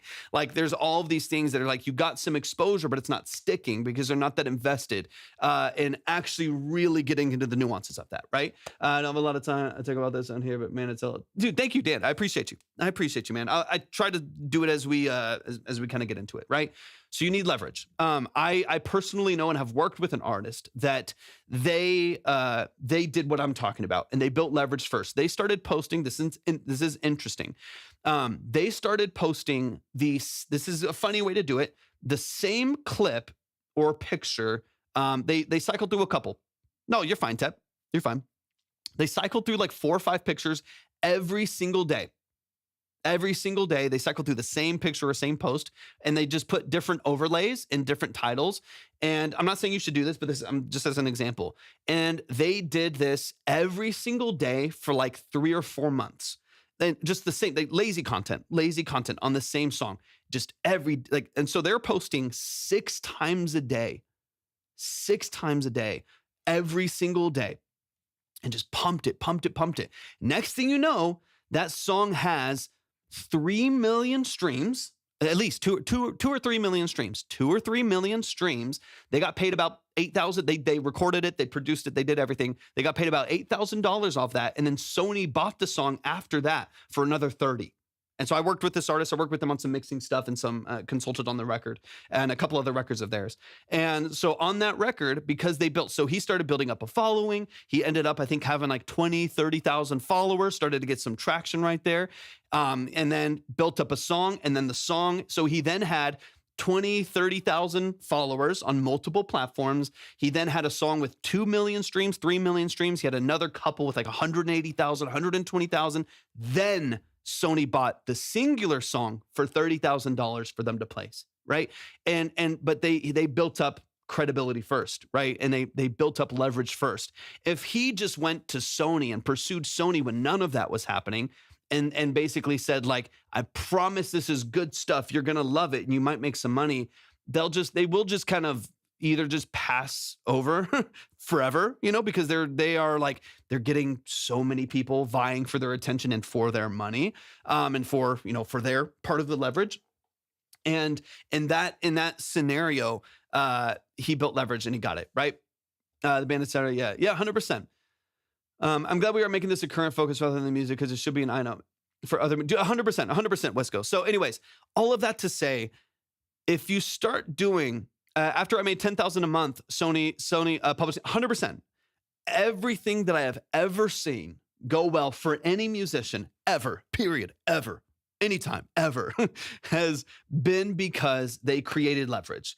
They made themselves desirable to the industry. And then the industry wanted to take advantage of that. They built a deal for them, right? So that hopefully it's mutually beneficial. If you don't do the first part, you will 100% be taken advantage of. 100%. You'll get really excited. You'll get really excited because the song gets 1 million, and it should. You have great music. The song gets 1 million streams. And you're like, dude, we crushed it. And then you get your checks. And you're like, wait, we each made $70 on this. What? Like we made 70. We just did this whole tour. We just got we got 1 million streams. We got paid $70. Like, what are we? You're gonna have those moments of like, dude, what did we? Because we didn't have any leverage to own more of the master. We didn't have any leverage as far as like the start and end points of the contract and when masters are released back to the artist. Like we didn't have any leverage, right? So, anyways, I know this is a long-winded answer to a question you didn't ask. But it was a question I asked. But I want you to put a lot of focus on, you said you have an album. if you're not asking me, but if you were if you were asking me, I would take your time, build the album, you already have the videos, put all of your time, all of your money, pool some money together, promote some stuff, get it out there, live performances, amazing content, not bullshit content, not copied over content, amazing content, and get that music out everywhere. And when that album does well, and that album across all of your songs has hundreds of thousands of streams, millions of streams throughout the album, you've pursued it, you've gotten it out there, you've done your own stuff, you've done a couple shows, you just hire a touring manager yourself, which you can do, just get online. They're there. They're everywhere. They're in every studio. People will even do some stuff remotely. You work with a touring manager to help you, get some gigs and get some open doors, and you just pay them a percentage directly, and or you pay them a one-time fee to help manage booking for 3 months or something like that, and you pull it together. And then from there, you just, garner your own leverage and you build your own, when self, and I just look up what, oh no, I completely, I got my start in live sound. I got my start in live sound and AV. So I understand it completely. I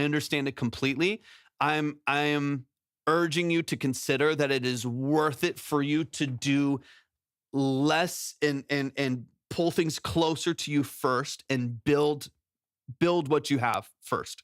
Build what you have first and go from there.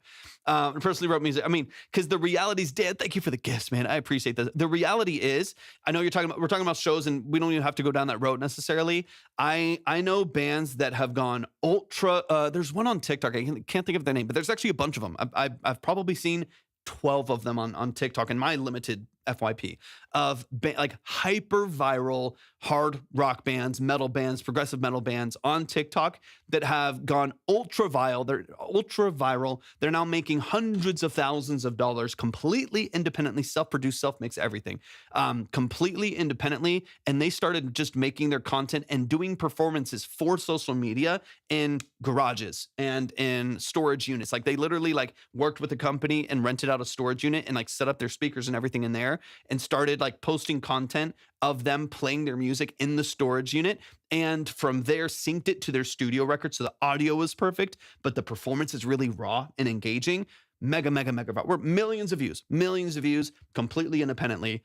All they did was rent out a storage unit and set up the content. So that's the break dropping the song, playing it live. Dude, 100%. So anyways, I'm way long-winded on this.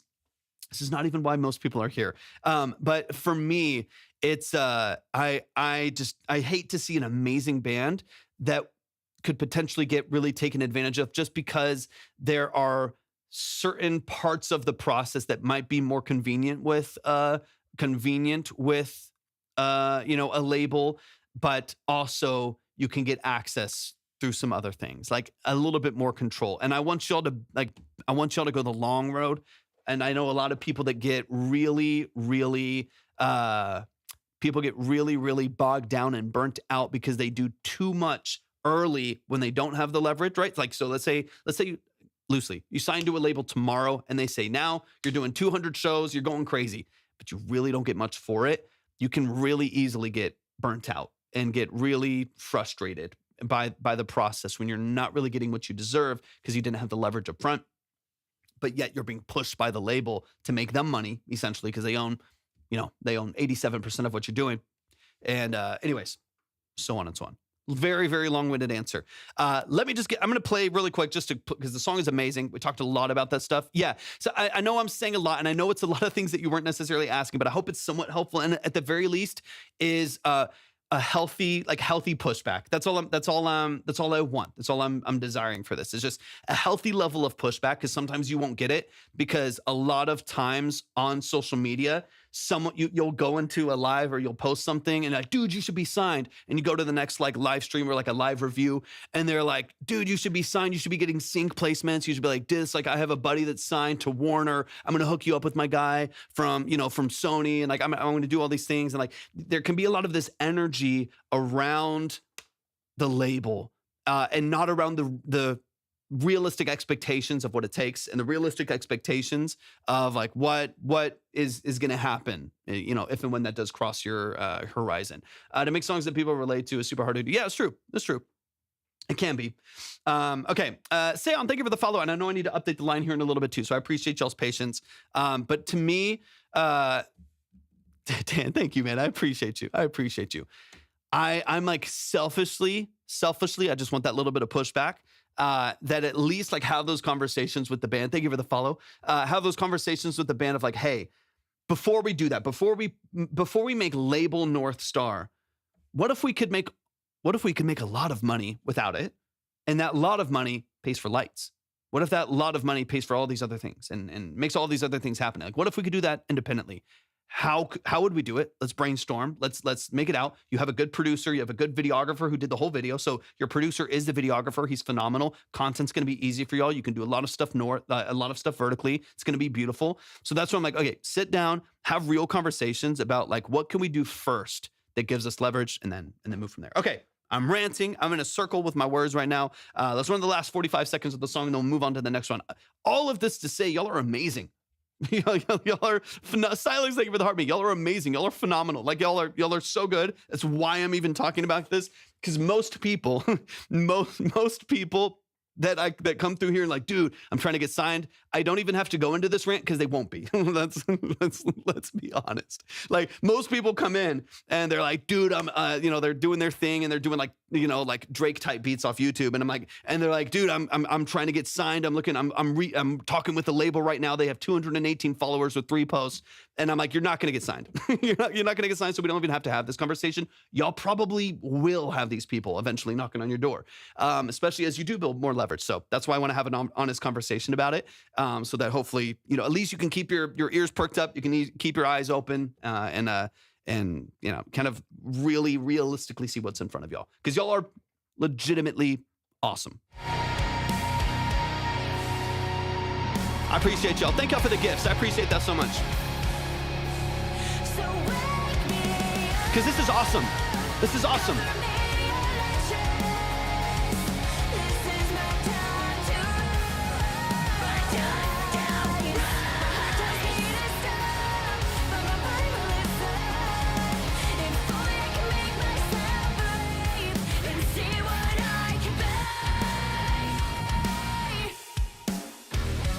What's up? Welcome in, y'all.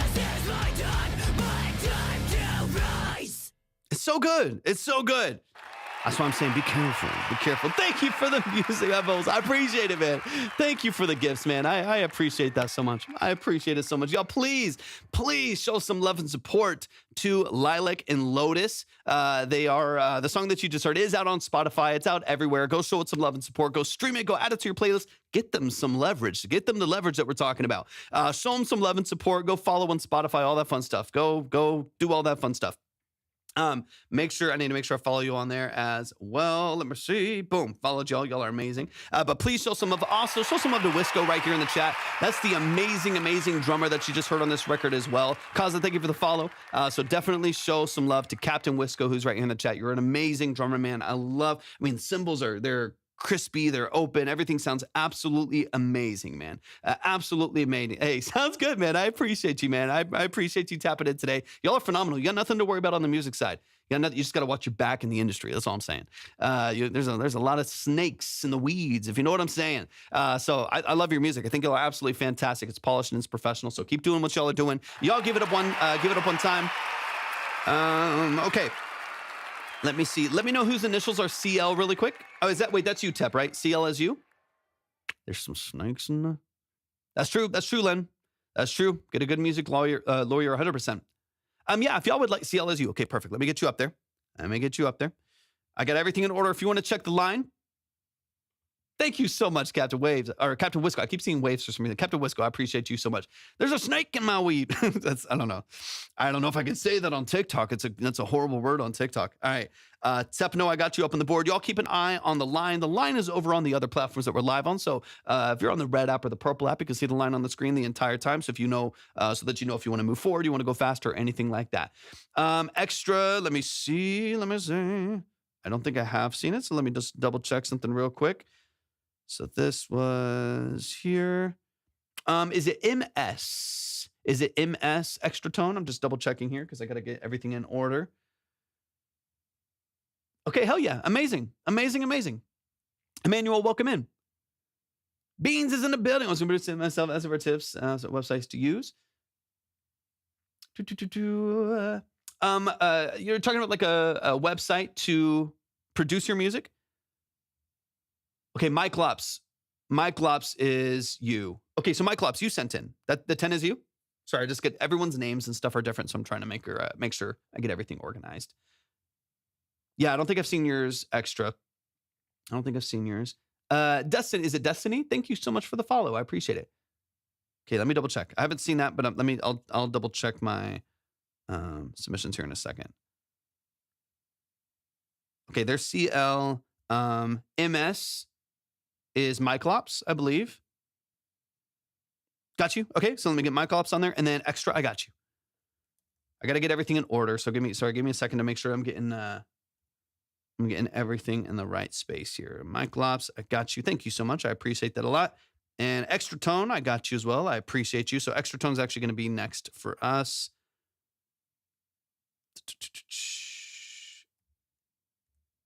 Boom. Beautiful, beautiful. All right, y'all, the line is on the other platforms. If you would like to submit your music, go to my profile, click on the link, and then just read through and follow all the steps over there.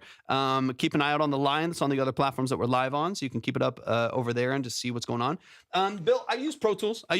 So, it kind of depends on what you're looking to get out of your DAW and out of what you're doing. I've used Pro Tools since I was literally like 12 or 13 years old, so I'm very familiar with it. I've used it for a very, very long time, but I've also used all the other DAWs. Thank you for the Heart Me Destiny. I appreciate it. I've used Logic, I've used Ableton, I've used FL Studio. I still have FL Studio.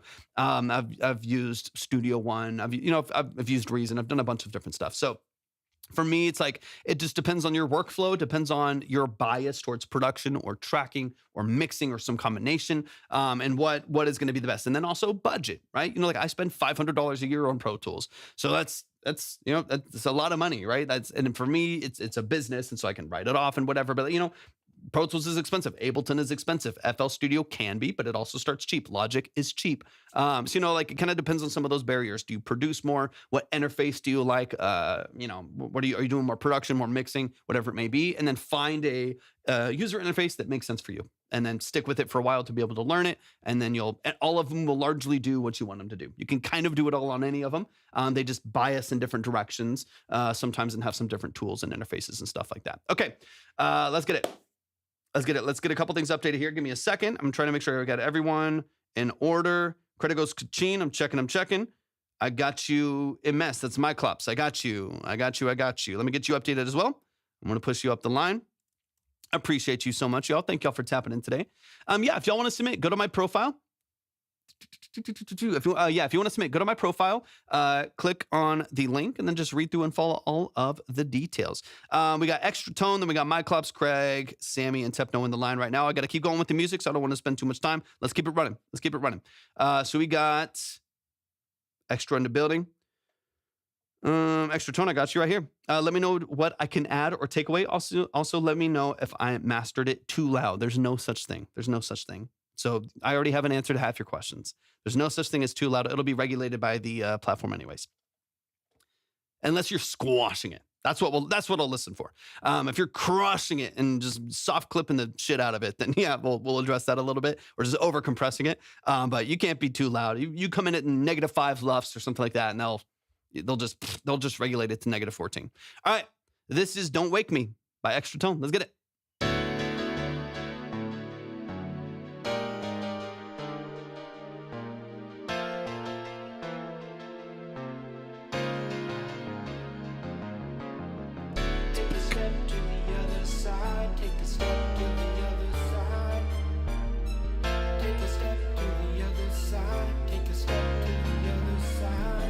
Elijah, welcome in. Trapped inside this magic world with a broken time machine.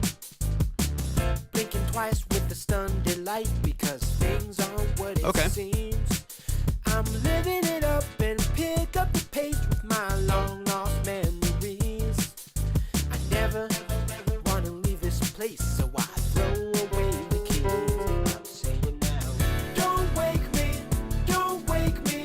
If it isn't real, don't wake me, don't wake me, don't wake me. If it isn't real, don't wake me, don't wake me, don't wake me. I see what you're trying to do here. If it isn't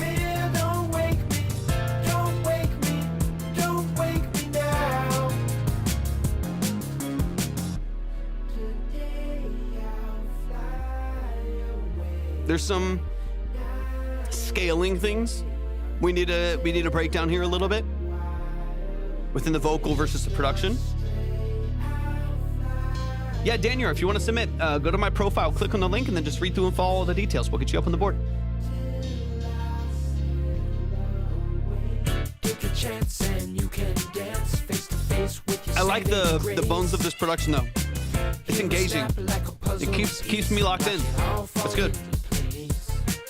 I'm living it up. I can't turn away when the clock takes half the sound. I take a swing with the perfect piece. Spread my wings, I'm heaven bound. Our minimums are updated, y'all, so just keep your eye on that. Don't wake me, don't wake me. If it isn't Go to Instagram then. Sometimes it's a regional thing where the link doesn't show up. So try it on Instagram. Same name. isn't real, don't wake me, don't wake me, don't wake me. If it isn't real, don't wake me, don't wake me, don't wake me. If it isn't real, don't wake me, don't wake me, don't wake me. If you want to be heard today so far, yes. Just depends. Don't wake me now. Take a step Yeah, any style. to the J-Man, other welcome in, man. side, take a step to the They're long other consultations. side. It's not just a quick review. About 30 minutes apiece. Multiple listen. To the other side. Take a step to the other side. Take a step to the other side. Take a step to the other side. Take a step to the other side. Let's go. Let's go. Let's go. Y'all, where'd it go? Where'd it go? Y'all, show some love. Show some love. Show some love. That is Extra Tone. Extra Tone. Let's get into it. Yeah, if y'all would like to submit, the minimums are updated right now. We're getting towards the tail end of the live, which has got 3 songs left after this. Got you, Tep? I got you, man. I appreciate it. We got 3 more songs after this, so the minimums are being updated. So just keep an eye out on the other platforms that we're live on, Twitch and YouTube. Hop on over there and you'll be able to see the line, the order, the minimum. Just keep it up on another tab so you can always see it as it adjusts. So you can see where you are and see if you need to save it for another day or if you want to skip or anything like that. It makes it really clear if you just kind of keep up over there. If you would like to submit, go to my profile, click on the link, and then just read through and follow all of the steps there. And you'll see everything that you need in order to submit. But like I said, just keep up with the minimums. That way we can keep track of everything over there. Okay, really quick, let me get this updated here. Tep, I got you, man. I appreciate you. And let's dive into it. Extra Tone, y'all show some love to Extra Tone in the chat. And let's get into this. So let me get Tep updated. Boom, I got you. Appreciate you, brother. Let me get you up here. Boom. I did. Check the line that we can make sure. If you sent something that I'd missed, keep an eye out on the line so you can see like, oh, I don't see it up there because I think I did. But I want to, if you send something I missed or on a different platform, I want to make sure that I keep up with it. That's why that's why I tell y'all, keep it up on another tab. That way, if you're seeing something that doesn't feel like it's where it's supposed to be, I want to make sure I correct it. All right, let's get into it. Extra Tone. Okay, here's the thing right off the bat. I love 80s music, right? So one of my favorite things about a lot of I love Depeche Mode, Tears for Fears, stuff like that. And if you listen to these records, there is so many weird timing changes and key changes and modulations and transpositions. All of the sudden we're going from, A major to a C sharp diminished, and we're all over the place. We're moving all over the place. I love weird key changes. No, you're not. No, you're not. I'm looking at the list right now. I'm looking at the maybe refresh. Is it frozen for you? I can see the list right now, and it's no. I got you where you're supposed to be. Sugar B, welcome in. Double check it. I don't know if maybe yours needs to be refreshed or something like that. But yeah, it's been updated for a little while. I can see it right now, and it's got the 20 at the top. Let me see. Okay, so I love all the key changes, right? I love all of those movements and stuff like that. The thing that you have to do within that is make sure everything is on the same page. This is the pain point. This is the hard part, right? All of the key changes and accidentals and little movements in there between all of these different all of the different instrumentation. I was mean my red off was no, you're good. You're good. Sometimes it gets really delayed. I was like, wait, should be good. You have all these different things doing a lot of different, variations of progressions.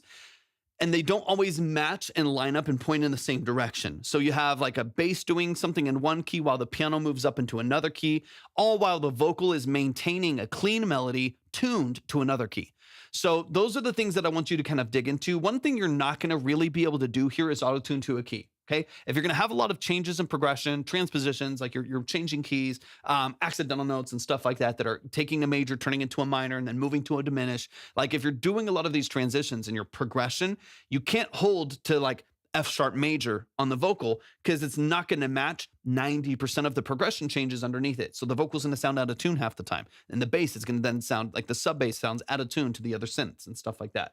We need to make sure that everything is pointed in the same direction, that it's like pointed towards the same common goal of hitting an F sharp major and then a D major and then a B flat minor or whatever.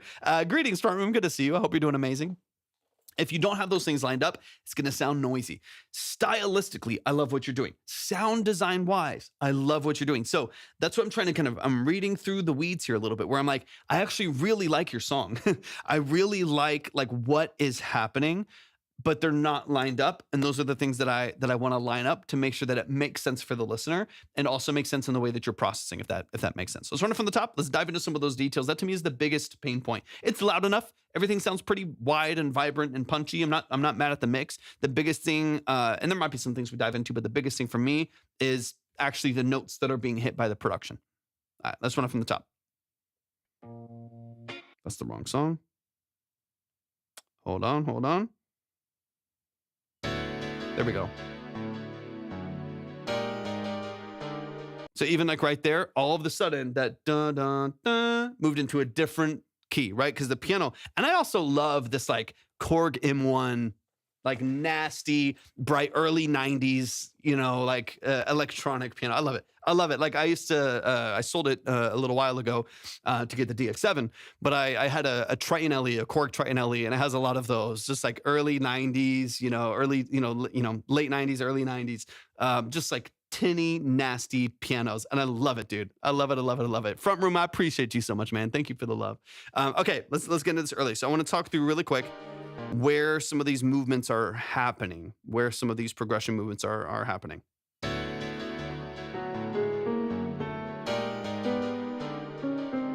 The bass is in a different world. We're walking up in a different world.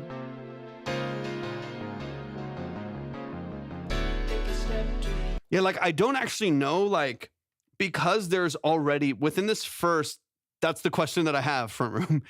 Because there's so many different layers doing so many different things, I can't find the key because it's not a consistent progression within the scale.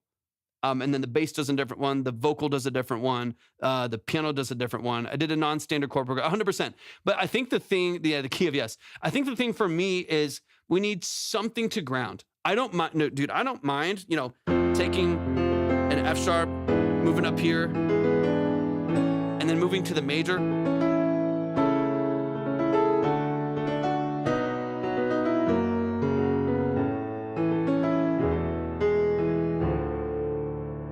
Like you can do weird stuff. You can do please for the love of God, stop making boring music and do weird stuff. So I at the same time, extra tone, I want to celebrate what you're doing, right? Like please do weird stuff in your music. Weird stuff is awesome and music is boring nowadays.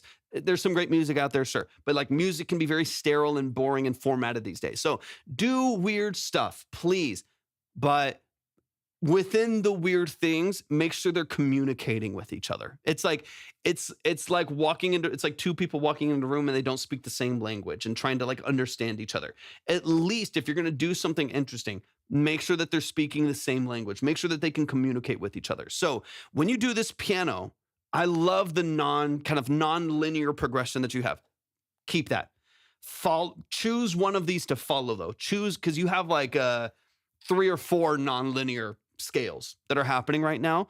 Choose one that's kind of your root and reharmonize with some of the others. You know what I mean? Like maybe the sub bass and piano are lined up. Sub bass and piano are, you have.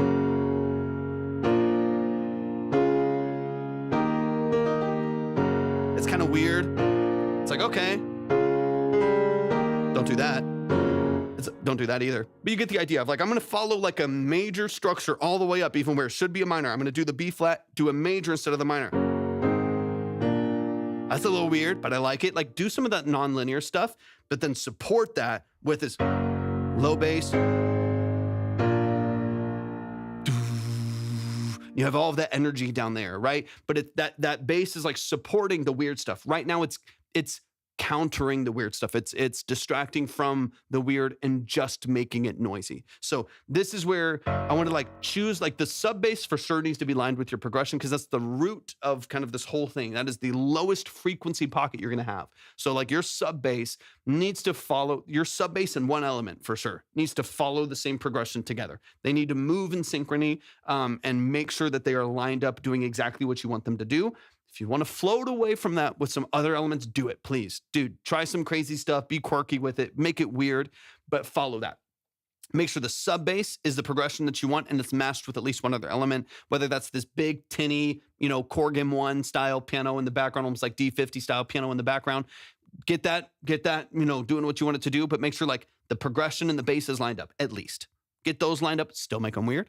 Get those lined up. Okay, let me move forward here a little bit. That to me transforms the way that this sounds. The other thing I want to talk about is vocals over that. How do we do vocals over that? That's the next little question we have here. Because things aren't what it seems. I'm living it up and pick up the pace with my long. I mean, I love your voice on this. There's a lot that I really like. Again, sound wise, this production is really engaged me. It got me locked in immediately. Like it kept me on my toes the whole time. I love that about it. So please keep doing that. Your vocal is fantastic. I love it. It feels poppy. It feels interesting. Keep doing 90% of what you're doing here and just line up progression. That's to me is kind of the biggest thing that's taken away from the vocal performance here. 100%, Tep, 100%. Okay, let me get into this next section. Antonio, thank you for the follow. I appreciate that. Let me get into this next section really quick because I want to follow vocal here. Don't wake me. 100%, 100%. Thank you for the follow. Don't wake me. Don't wake me. Don't wake me. If it isn't real, don't wake me. Don't wake me. Don't wake me. If it isn't real, don't wake me. And then those bass lines, they need to transpose with the other elements in the mix, right? The other elements. So when you're doing these, I'm gonna back it up here a little bit. And Tep, you're kind of in a different world too. You're in a very like high consumption, and I mean this in a good way, high consumption, but like low stakes music. Like you're the music that gets placed, that gets picked up, that's playlisted. That's like, it's easy to, when I say low stakes, I mean easy to listen to, right? Like it's like lo-fi house and stuff like that. Low stakes music in a good way. That's the stuff that's added a huge YouTube playlist and editorials and stuff like that. It gets picked up, it gets put in the background of shows and commercials and coffee shops and like whatever it may be. That's what you do really well. So you would be kind of doing some disservices to your music to step too far outside of the box because you lose the traction that you have for your music already, right? There's a little bit of a different world. It's added in hotel rooms, yeah, 100%. Tons of 100%. Okay, sorry. Let me get this ending part here. Don't wake me. Don't wake me now. Yeah, it always goes in order of the line, Sammy. So where you see the line over on the other platforms right there, it always goes from top to bottom. So whoever's the top is the top, and we just keep going down from there. So people will add to theirs, and they'll go faster if they want to go faster, or people chill, or if they have to leave, I'll save it for the next live, which will be tomorrow. Like people, you can kind of do whatever you want to do. If you want to go faster and get hurt tonight, you can. You can always move yourself up. It's completely up to you. Completely up to you. But yeah, the board is always top to bottom, and then people move around. Like some people, like Tep, moved up because he didn't want to wait for another one, so he put himself up a little bit higher, stuff like that. Okay. Today I'll fly away like night and day. And these little sections here are really nice too.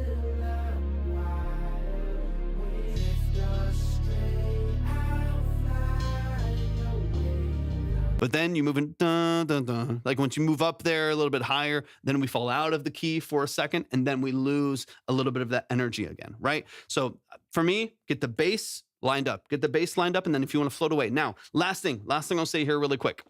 Is this a Korg type hit? That's what it sounds like. I mean, it just, obviously there's endless pianos everywhere. There's a couple things in there, front room 100%. You can get pianos anywhere. It reminds me of the Korg M1. That's what it reminds me. I almost bought one, but I might still. It reminds me of those like late 80s Korg M1s. Yeah, Korg Triton. And exactly, that's what I was saying. Like I used to have a Triton. I sold it a couple months ago. And there's some pianos in there that remind me of that. Those like early 90s house pianos and stuff like that.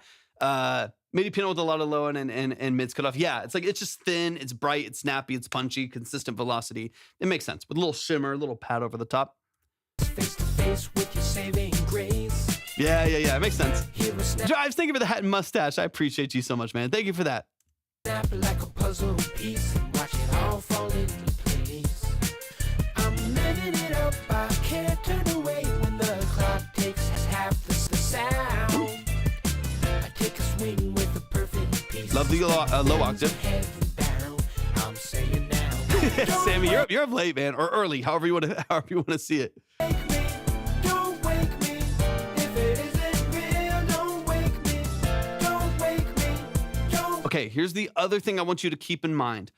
With the last thing I'll say, with the vocal, if you're going to be moving, kind of changing key, changing progression, there's some accidentals in there. Again, driving majors up throughout the progression instead of switching to like a typical third minor and stuff like our sixth minor. Like there's a lot of, again, we already talked about, we love it. A lot of weird, quirky stuff in there that I think is awesome. If the vocal doesn't match the accidentals that you are moving into, where you're like, oh, I did a major instead of a minor here, but the vocal doesn't switch, it still switches to the minor. You have all this nasty tension in the vocals versus the production, and the way that they interact with each other, because you did a really interesting chord, but the vocal key is locked into its major key or minor key, right? It's like locked in where it's at. What I would encourage you to do, if you haven't already done manual tuning, maybe you already have, I would tune chromatically. And make sure that as you are going into these different movements of chords, that your voice matches the key of the transition and progression. Does that make a little bit of sense? Just because right now, again, you're beholden to your key on your vocal, and it's dun dun dun dun dun dun dun. It's very locked in, right? It's locked into, beautiful. I love it. It's locked in, but then your chords are like jumping to another key. Right? And then the bass line's doing a different key. So then the vocal no longer is supported by the production anymore. So the bullet points before I move on, got you, Sammy. I appreciate you, man. The bullet points for me is get really solid with your bass and what is carrying your progression, which is large. There's some strings and some sax and stuff in the background. Beautiful. Largely speaking, what is carrying your progression is it's sub bass, and it's your piano, right? Get the sub bass and the piano lined up doing the same thing, even if it's weird. Lined up doing the same thing, rearrange other parts of the production to match as necessary. And then from there, make sure the vocal is tuned to match those changes. Those are like the things that need to happen. That might mean you need to re-record some vocals to make sure that they do match, because maybe they don't really match anymore once you line some things up. But that's what I would lock in, because otherwise, yes, it's interesting and quirky and creative, but it might not be very palatable for people. And there's always a sweet spot between I'm a sucker for matching bass or whatever instrument guitar said. Yeah, dude. I mean, it's just gonna make it sound tighter. It's gonna make it sound tighter. Like I just wanted to make sure that it's always a sweet spot between being creative, being authentic, being all those things, right? And like being really interesting with your progression, keeping it really, really locked in, and and still being grounded. I'm trying to figure out what to say. Like, still, Ethan, thank you for the follow. Like, still being grounded, still being able to reach people, still sounding good and palatable to the listener and the consumer, right? So that's the balance I want you to find. Be weird, be quirky, for the love of God. Everyone, please try new stuff with your music. Vega Tune, thank you for the follow. I appreciate it. Try new stuff with your music. Be weird, be quirky, be interesting when people listen to your music. And then make sure it's grounded enough that people are going to like it at all. Because if it's just weird and quirky and everyone hates it, is it Dree? Thank you for the follow. And people just don't want to listen to it at all because it just sounds bad to me to listen to. Then the quirk didn't work. You got to get away with it. That's the thing with art, is you can do weird stuff, but you have to kind of get away with doing weird stuff. If you can't get away with it, we all know some weird, quirky bands and artists and stuff that we love. If you can't get away with it, then you're missing some point of connection to your audience, and that's what you need to kind of figure out. But y'all, please show some love. But there's a lot I love about, like I mentioned from the beginning, I love your sound design. I love a lot of the structure. I really like the dynamics of this. It's got a cool push and pull that I really appreciate. Mike Lops, I see you, man. I appreciate you hopping in over on YouTube. There's a lot that I really appreciate about this. So for me, it's about reining some things in, pointing them in the same direction. That way, it's as palatable as possible. There's a ton of potential here. Extra Tone. Extra Tone, show some love, y'all. That's Don't Wake Me by Extra Tone. So much potential. The structure, I think, is really, really nice. We just got to polish a couple things up. Sammy, I got you, man. I appreciate you so much. Y'all, please follow and show some love to Extra Tone. I love what you do, man. I love that you're taking chances. I love that you are taking risks with your music, and you're not trying to do something that someone else is doing. You're like, fuck it. Let me just see what happens here. Let me just see what happens if I move this to somewhere else, and I'll pick up the pieces later. So now you got a little bit of pieces to pick up, but I love that you're taking chances, and you're doing some really interesting stuff. We got Mike Lops in the building. Let's keep it rolling, y'all. After this next song, I'll be closing the line. So if you want to submit, this is about your last chance. Keep in mind the minimums. In fact, I think because of the last skip, I need to update it again. That is correct. I need to update it again. I got 3 songs left. No, not that. Jesus. I got 3 songs left, including the one we're about to listen to. We got right now. It is Mike Lops, Sammy, Craig, and Tep. That's where we're at currently speaking. All right, let me pull these up. I'm going to try to move at a good pace. I don't want to waste too much time in between. I know, Sammy, I know it's late for you, but as of right now, we'll be closing the line here in just a little bit. So hopefully it's not too much longer for you. We got Mike Lops in the building. Let's get this downloaded. This is it Gomage? Am I saying that correctly? Let me know. Mike Lops, give me some details. Give me some background on what we're listening to. Talk me through the structure. Let me know the role that you play in your music. Dre, if you want to submit, go to my actually first, check the line on the other platforms. That's the first thing you got to do. Check the line on the other platforms. We're getting towards, I want everybody to hear this. We are getting towards the tail end of the live. So the line moves a little bit interesting here at the end because we got to keep updating. We got to keep updating the minimums because I don't want 14 people to send a 10, and I know I don't have time to get to interview. So I always update the line as we get farther along to where as much as possible, people submitting have a higher likelihood of being heard right now, and I don't have to save them for another time. Also, keep in mind, though, if I do save your credit and you do have to leave or you don't get heard tonight, I always add to it. I always give you a boost so the next time you come in, you have a little bit more to your name so you can move a little bit faster. So you never have to worry about like missing out or anything like that. Fromage. Okay, got you.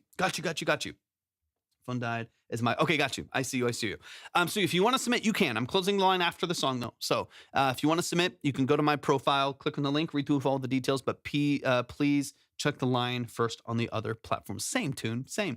Extra Tone, I appreciate you so much. Have an amazing, amazing rest of your evening as well. Hopefully we'll see you soon, man. All right, this is Fromage by Mike Lops. Yeah, give me some details. Give me some details as far as like the production. So this is your band, Still Sleeping.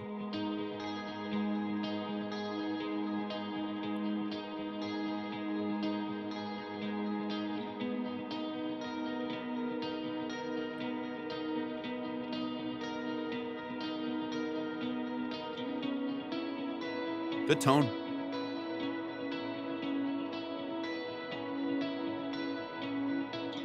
I write, sing, and play bass for my band, Still Sleeping. The song is yet to be released, but it's like a progressive emo, angsty ballad thing. Okay, perfect. You whispered incandescent thoughts while I awaken nice and cloth, and I emerged a shaded ghost, an echo drawn to stay the void. Thank you for the follow. Like there is no other way. Yeah, I like the build up. Thank you for the follow. No, I appreciate it. Your spoken strokes, not words or caring, left me gasping, painted air. I found out that I like Great voice, man. standing in the silence. How does someone come between themselves and grieving what's been taken from them? You don't have the right to summon someone else's ghost to share your life. Painted the blue, awake with such a Live drums.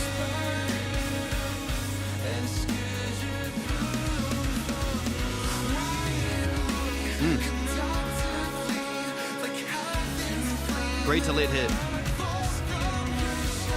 Great pocket.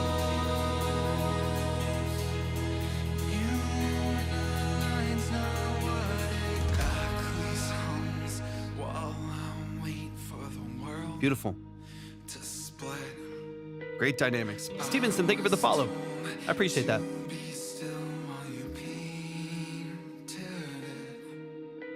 I still don't know what it is I found, but I'm finally free. But I won't fade like the dream you I'm ready. erased from me.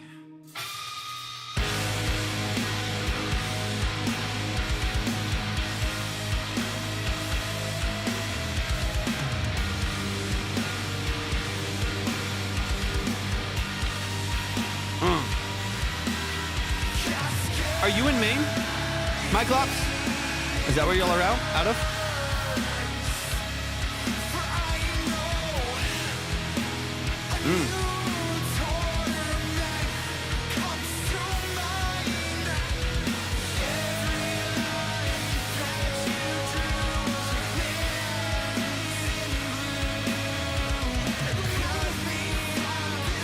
Okay, nice. How do you like it up there? My wife and I are curious about moving up to the New England somewhere.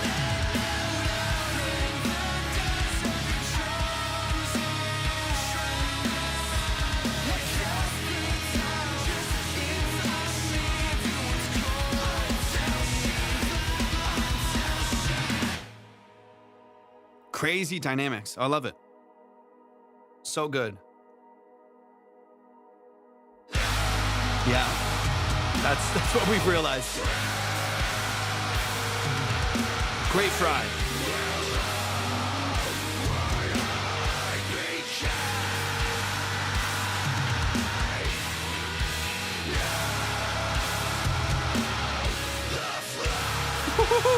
Come on, come on.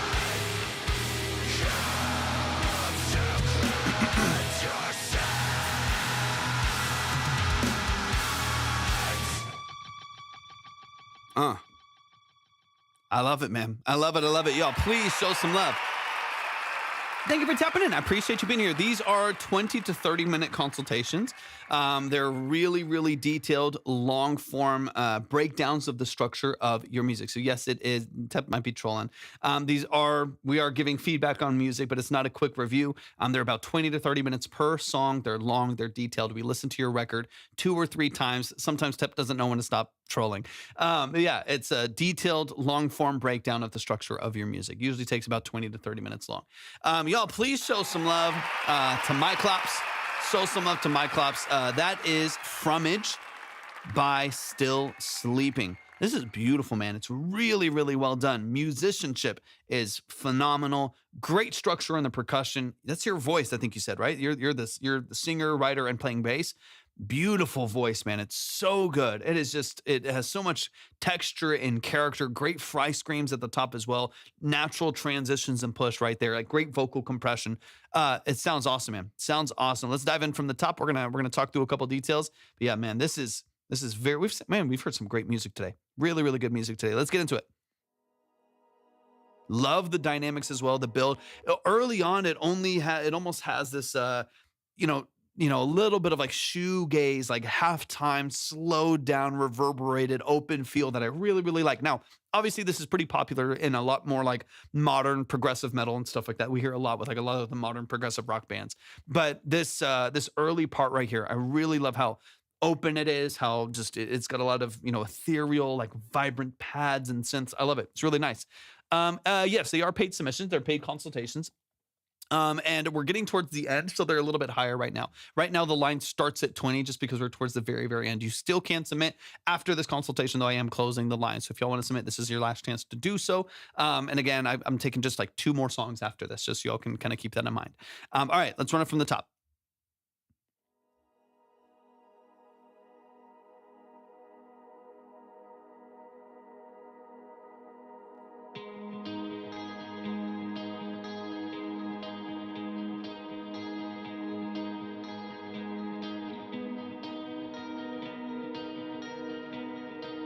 Love the 7.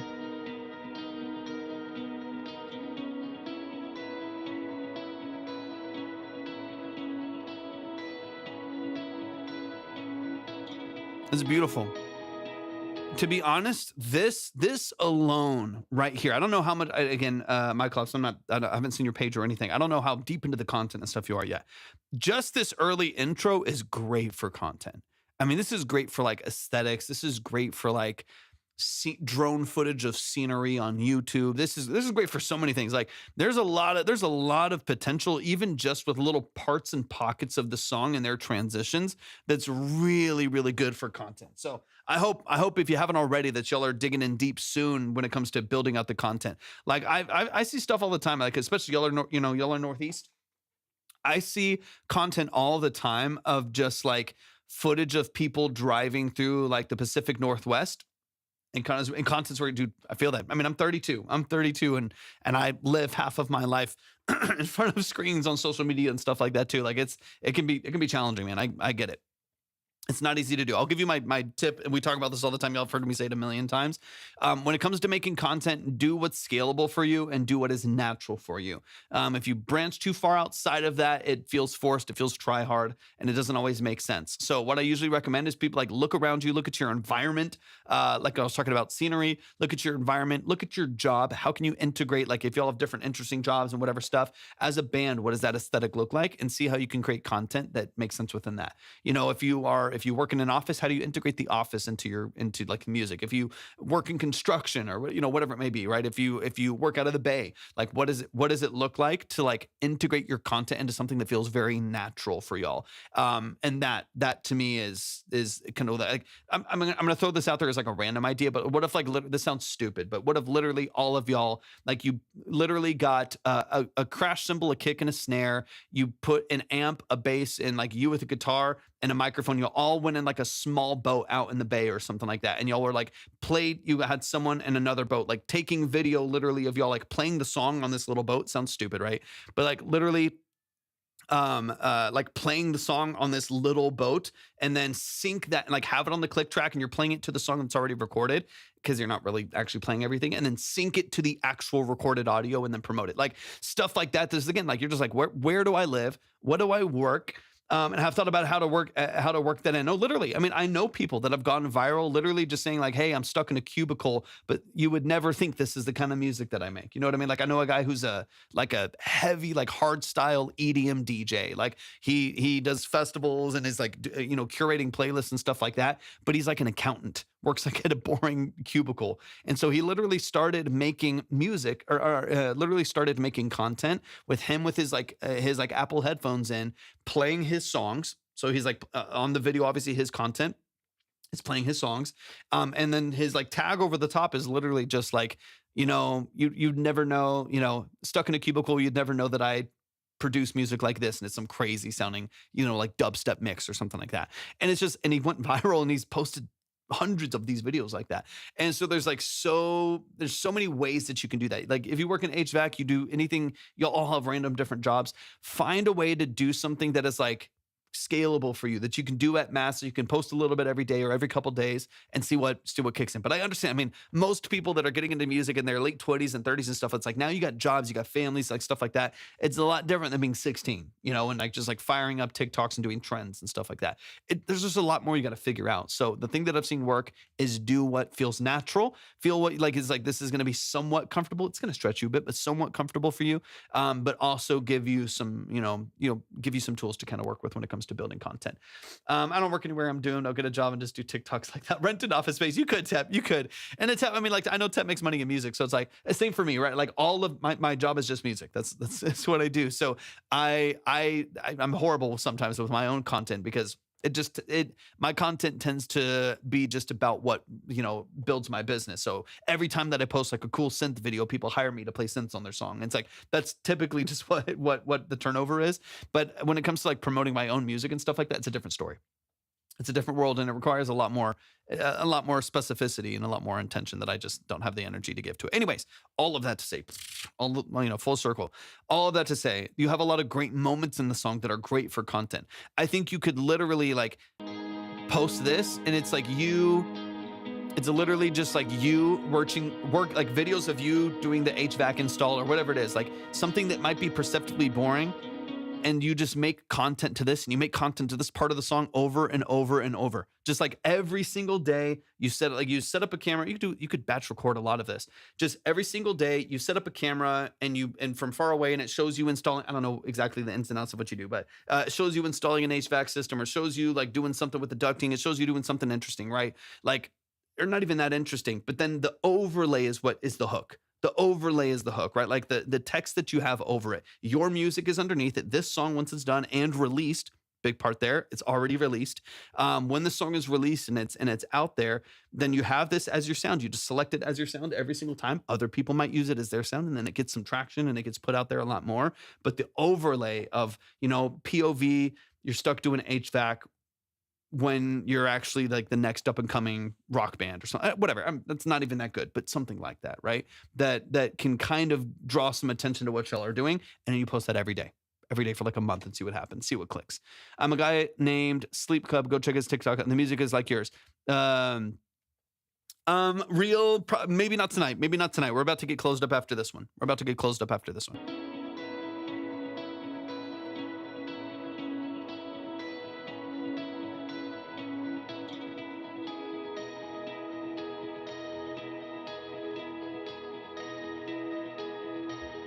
You whispered incandescent thoughts. I mean, this music, this style of music is having such a moment right now. This style of music is having such a moment right now that if there's like one thing to focus on, even more than like mixing, final master, whatever, y'all are doing a great job with that. It sounds really, really nice. Shoegaze vibe, yeah, 100%. Yeah, look up Sleep Club. That the music's not going to be in question. I have no doubts the music is going to do what it's supposed to do. The biggest priority. It's funny because like today, as much as I usually get into like production breakdowns, today we've talked a lot more about business and content, just because it's been the pain point I think for more people. But I think that's the thing that you're going to really have to figure out. I think that's going to be your biggest pain point, is going to be like, we make awesome music. I have to get it to people somehow. And you can like pay for Facebook ads. There's stuff you can do, but like there's a deeper thing that you got to get into. And the music's good. Not a question about it. Music is awesome. Your voice is fantastic. I have no doubts y'all will do well when it comes to making more music. But it's getting it to people. It's connecting it to people that is the part that 99%. There's a lot of people that make good music. There's not a lot of people who know how to translate it and connect it with people. That's true, Tep.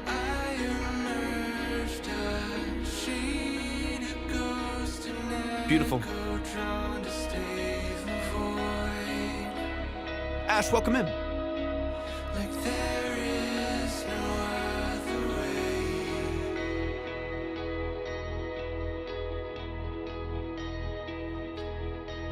And your spoken strokes, not words or It's beautiful. Great structure. Great anticipation on these buildups. Love your voice. It's awesome. Great comps. Good overlap on the comps there. Like there's so much about this that is really, really well done. So we actually have two singers. I'm the one singing now. Oh, okay, I got you. Wait, so this whole first verse is you. No restrictions on genre or anything like that. We're about to close up the line, though. We're about to close up the line here in just a little bit. Make sure y'all are following. We will be live again tomorrow. So definitely make sure that you tap in. How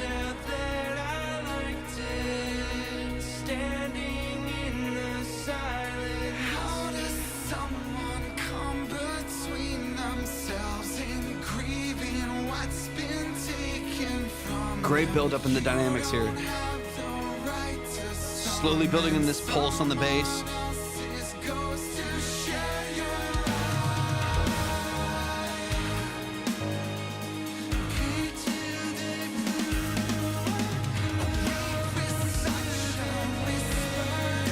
I mean, I love that pushes from the low G sharp minor.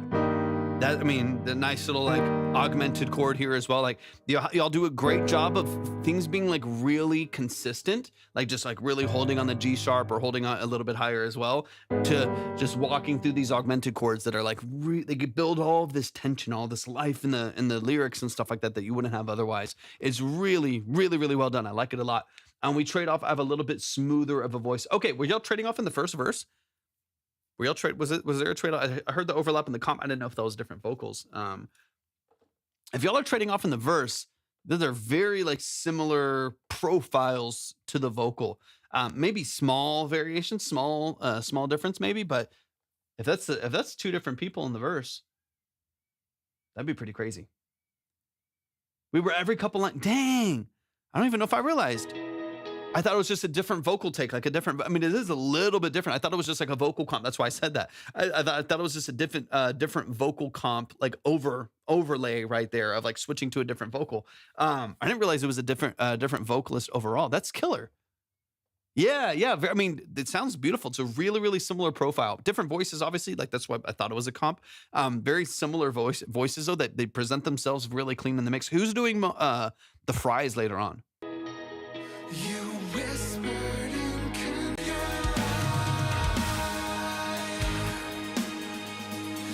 I don't know why but I don't know why it's cutting it off, because TikTok gives you a certain amount of characters and then it cuts it off. I don't know why. I don't know why it's doing that. It's not for popular musicians. So people come in and they're just like, hey, play Taylor Swift. I'm like, no, just go to your own Spotify if you want to play Taylor Swift. Anyways, it's not for popular artists. That's what it says there. I don't know why it's cut off. They gave me the characters and then they cut it off. TJ has a little bit more emotion in his voice. I do the screams. Okay, got you. I mean, y'all are both awesome, man. Y'all should both be very proud of the work y'all are doing.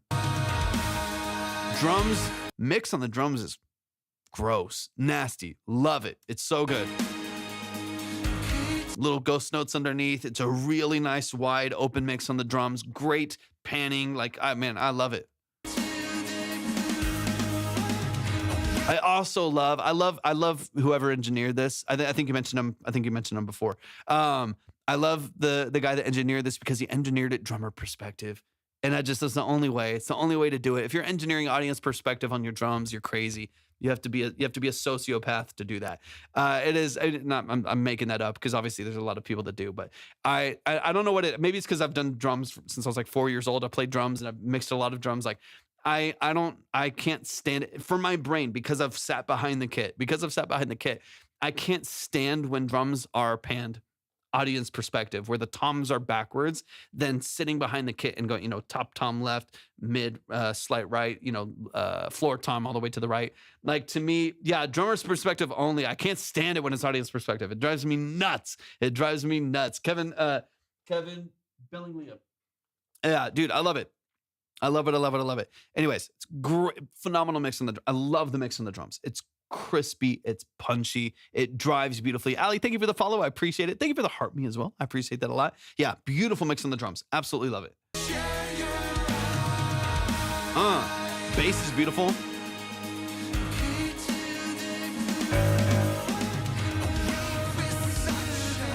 There's that G. Is that a six string?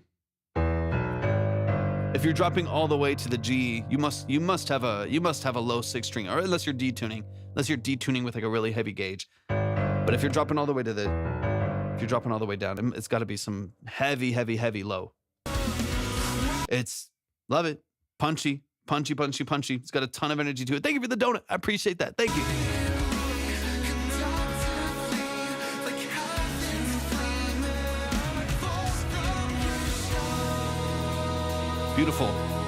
Beautiful. Good balance between heavy and really clean and really pure. Awesome. Hercules hums while I wait for the world to split.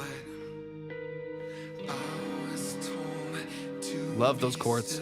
Beautiful. I really like this mix.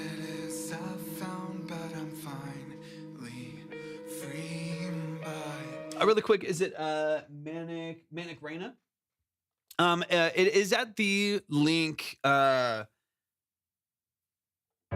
tune down to see. Oh, so you might be higher than the E there? What about the G? What about the G sharp? Is it an octave higher? I play a 4-string in standard, but tune down to C sharp for the end. What about in the verse? What about the verse? Because it's going all the way to the low G sharp here. To send in the song, it is at my sorry, I can't think. It's at the end of the live. My brain's fried. Go to the description for the live stream. However, I'm about to close the line. Right here, I'm backwards on my screen. Right here, this is the line, the order, and the minimum. So we have 2 songs left, and that's it. 2 songs left, and that's it. So after this song, in the next like 2 or 3 minutes, I'm going to close the line. So if you want to submit, you can. But just keep in mind, here's the minimums. Here's how many tracks we have left, and this is where we're at. Yeah, because okay, hold on.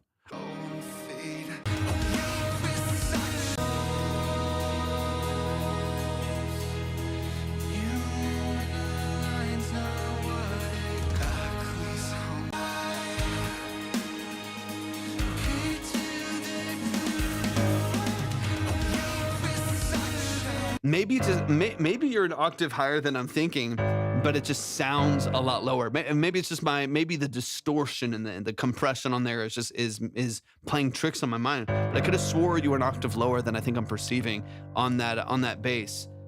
Normal bass octave. Oh, okay. That's making a lot more sense. That's making a lot more sense. I was like, unless my brain is like playing tricks on me. But I mean, yeah, maybe it's just the processing. Maybe it's just the processing that's getting to me because it's a great mix. Got to give it to the engineer too. Like it's a great mix, and it has a lot of energy for it not being that low. That's interesting. I love that. Ramsey, it's at my profile if you click on the link. But the minimums are updated right now on the other platforms that we're live on. If you want to check them on YouTube or Twitch, you can see the line and see kind of where the order and stuff is right now. I'm about to close the line in like 2 minutes.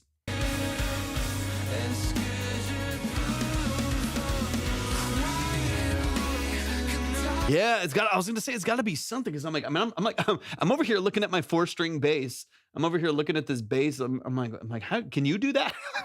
I'm like, what's the tone? What is the tone coming out of that thing? It sounds awesome. It sounds awesome. Like, wait, there's no way. I'm like trying to like play it in my head. I'm like going to the G sharp and like something's off. Something's off, dude. It sounds phenomenal. It sounds so good. It sounds so good, man. It sounds killer. I mean, that's a great example of how processing can really, really shape a sound, even when you're not dropping as far as my brain is like perceiving it to be. There's just a lot of energy behind the bass, right? Like there's a lot of good compression. It's snappy. There's also a lot of great clear high end, like 5-6K. Like there's a lot of great high end in the bass as well. So there's phenomenal string attack. You're still getting a lot of those transients where it's slicey, it's cutting, it's got a lot of energy. Nathaniel, thank you for the follow. Sounds awesome. And my brain is perceiving as it being very, very low and really impactful, which dude, that's awesome. The fact that it's a 4-string is like blowing my mind. Let's get this build up here. Killer, man.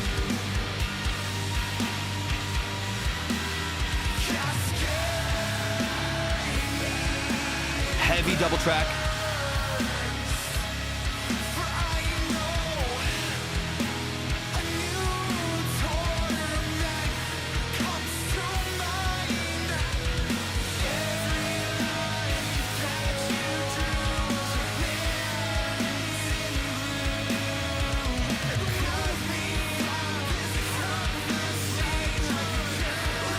What's up, Hacksaw? Welcome back in, man. Welcome back in. I got you on my reserve list right now.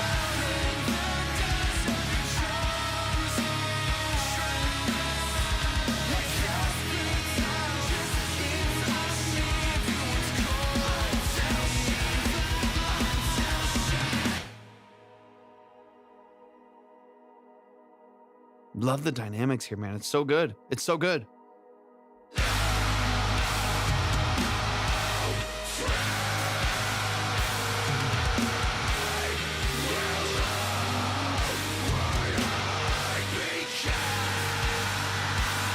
Clean fry.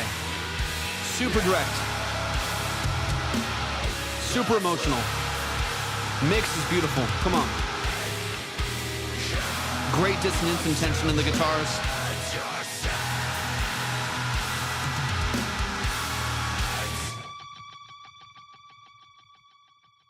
Nasty. Nasty, nasty. Y'all, please show some love. Please show some love. That is Fromage. Myclops, man, you're a beast. beast of a vocalist, of a bass player. That is nasty sounding. It sounds absolutely phenomenal. That is Fromage, and the band name is Still Sleeping. This song hopefully is coming out very soon. I know y'all are maybe looking to get this released hopefully in the near future. This sounds amazing to me. I'm really, really enjoying the mix. It's vibrant. The vocal is really powerful. Both of y'all are awesome. Bass is really clean and really direct. The drums, I'm obsessed with the mix on the drums. It sounds incredibly open, incredibly vibrant and energetic to listen to. The guitars are heavy, but there's great separation and great distinction. Like I can hear the guitars and what they're doing, even when there's a wall of sound behind these like double to quad tracked rhythms. There's still clean, clear lead elements over the top that you can distinguish in the mix. It's awesome. It's awesome. It's awesome. It's awesome. We just put out our first album, but this isn't on it. Man, get it ready to go as a single soon, or another album, obviously. Then y'all please go look up Still Sleeping on Spotify and other platforms. Please go show them some love and support. Stream the new album, add it to playlists, follow them on Spotify, all of that good stuff. Show them some love and support. Please give it up one more time for Mike Lofts, who's the bass player, the writer, and one of the vocalists. Absolutely, absolutely, absolutely amazing. I'm a fan. Beautifully, beautifully done. Okay, y'all, last two tracks. I'm closing the line. We Are Still Sleeping. You can look them up on platforms as well. We Are Still Sleeping on, I'm assuming like TikTok, Instagram, stuff like that. All right, line is officially closed. We got two more tracks, last two tracks. I already see Sammy in the building. And Tep, we might still get, I'm not positive, Tep. I don't know if you're still here. We might still get you. I'm not positive. But the line is closed, y'all. So please make sure that you're following. We will be live again tomorrow afternoon.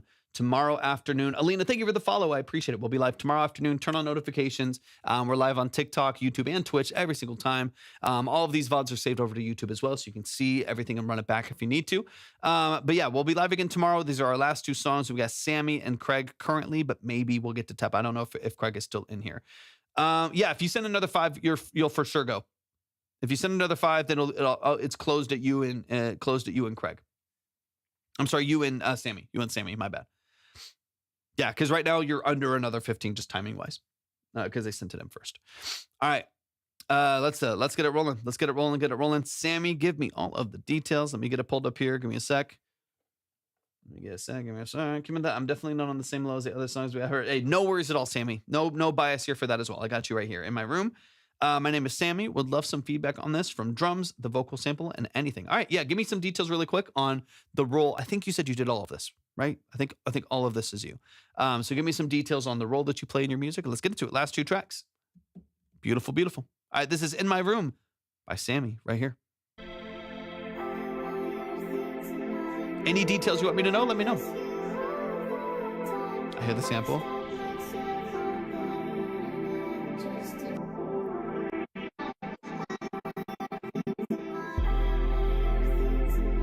And you're doing all of this on GarageBand?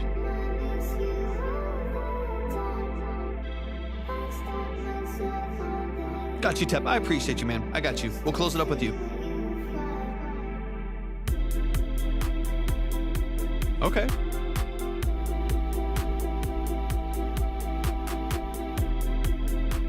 Let's go. All of this on GarageBand. That's cool.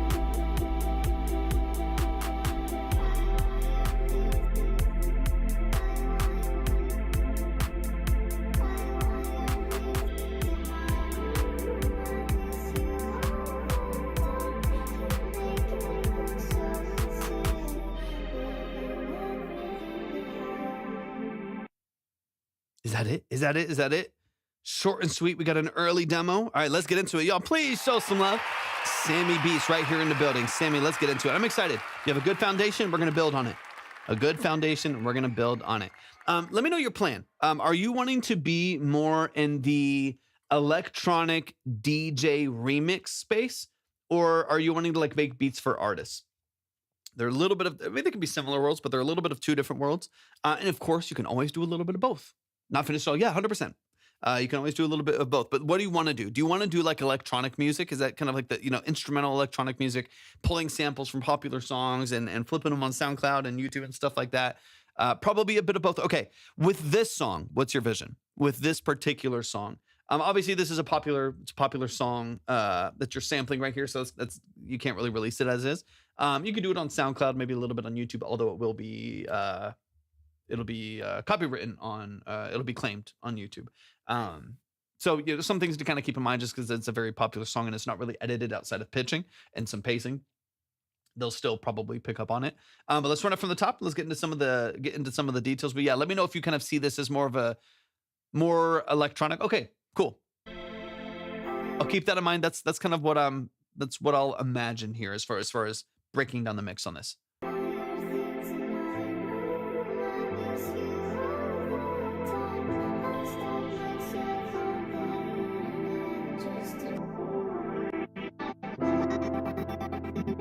Okay, really quick. So one of my first tips here is I obviously don't know your BPM necessarily, but I don't think that the BPM of the record is matched with the vocal. I think they're two different, from what I'm hearing, they're two different BPMs. One of the reasons why I think that is mismatching on the chord transitions versus where the vocal changes melody. And then the kind of quantization of your filter chops in here, the all those like stutters and like the gated filters and stuff like that. When those are introduced, they're usually synced to your grid. Like they're usually synced to your BPM. Those are in a different position. When they stop on the grid, the vocal comes in then later after that point. So I'm kind of assuming that the vocal's in a different BPM. So what I would do in order to make sure this fits is you're going to want to translate the vocal BPM from the original song to yours, right? As an example, let's say the beat BPM is 75 BPM. Okay, let's say that your production is 75 BPM, but this original vocal is like 64, something like that, right? It's like a slower ballady song, right? But your production in halftime is like 74 or 75, okay? But the original vocal's in 64. What I want you to do is find what the original sample is at, like the original vocal sample is at, and then translate it into or transform it to the BPM of your production. That way it matches. It's going to give you that, for one, it's going to give you that kind of like sped up or slow down, depending on how you do it, sped up, like vocal sample chop feel that, will be a little bit more engaging in this process here. What's the best way of knowing the original beat? It's going to sound stupid saying this, but literally just Google it. What's the name of the song? I can't even think of the name of it right now. I could tell you right now. Literally I do this all the time if I'm trying to do a sample translation or something like that.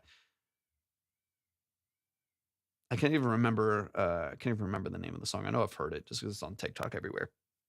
Ryan, appreciate you hopping in. Line is closed, but we are going to be live again tomorrow. So just make sure that you're following. Tap in again tomorrow afternoon, and we'll would love to give you some feedback, man. In my room BPM.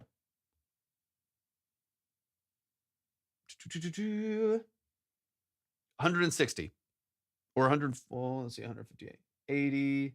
Most say 80.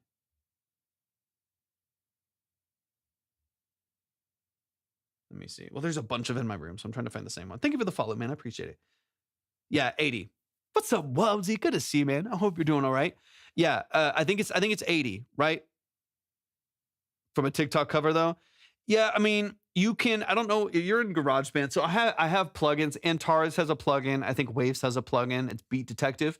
Or Key Detective, and there's some other parts in there where I can drop the sample in there and it'll tell me the key and the BPM if I need something like that. Otherwise, I'll just kind of do some stuff by ear. Hey, man, I appreciate it. I appreciate you tapping in, man. I'm glad y'all are hanging in there. I know that y'all are dealing with so many high tension things right now, man. We believe absolutely the best for what y'all are going through, man. 100%. If it's from a TikTok cover, obviously that can be a little bit more challenging, and it kind of depends on how they do it. Some of it's then just going to be by ear. But that to me, Corey, we're closed. We're closed. If you want to submit tomorrow. Just get make sure that you're following and tap in again tomorrow afternoon. But yeah, we're closed. You might just run it through. There's some websites, man. Like, so let me see. Oh no, you're good. No worries at all. No worries at all. Let me see.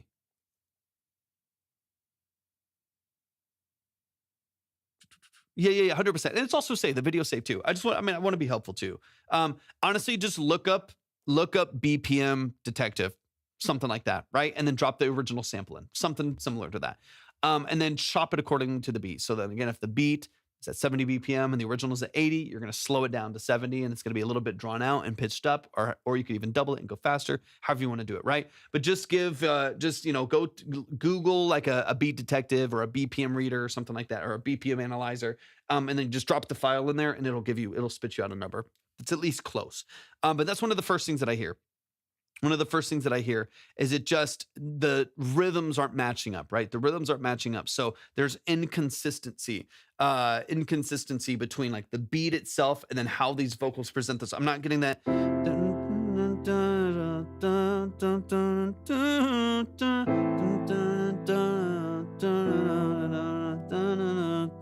We're not getting that like consistent chord changes with the melody structure, with the sample versus the beat. I want those to match up again. If those match up again, that dramatically changes the way that we experience this product. Like dramatically changes the way we experience this.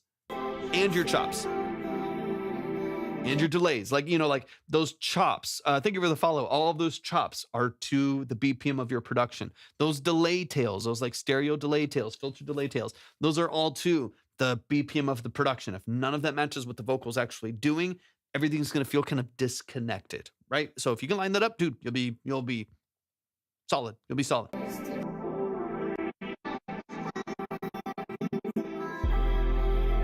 Because like I want to hear that boom. I want that to hit like direct. Right now we get this kind of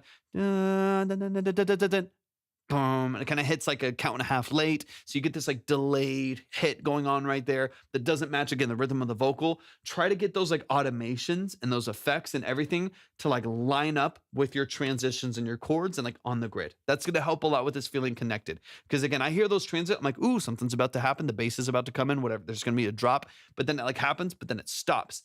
And then it comes back in again a little bit late. Try to line all of that up. Get the vocal in time like we talked about, and then try to line all of that up. Quick note, another option, you can speed up the production if you want to. Like if you want a faster learn, you still need to learn the sample. If you find out that the sample is 82 BPM, you could also speed up your production to match that. If the slowed down vocal doesn't sound good to you, because sometimes it doesn't, it's all it sounds all weird like that, and it's not what you're going for, which it might not be. You could always speed up or meet in the middle. Speed up the production to be like, oh, let me just change the BPM of the production to match 82 BPM or whatever the sample might be. Whenever you find that out, that's another option. And then light up your transitions. Get the bass, the filters hitting right there, and everything lined up, hitting at the same time, and you'll be in a good spot. All right, let's get this next section.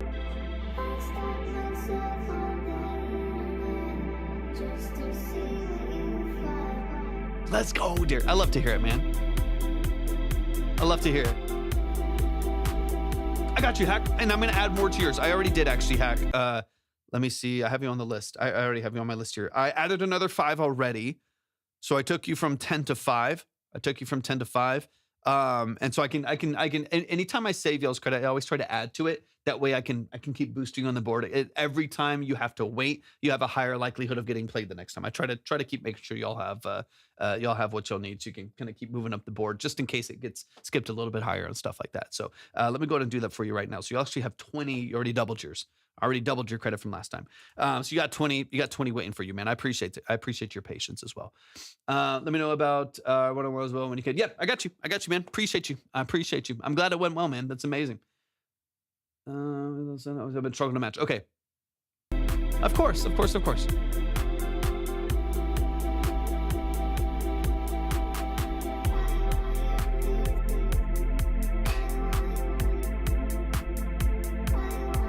Same thing there, right? So we have Young Love, thank you for the follow. So we have our, F major here. And then you have it kind of moving to the A minor.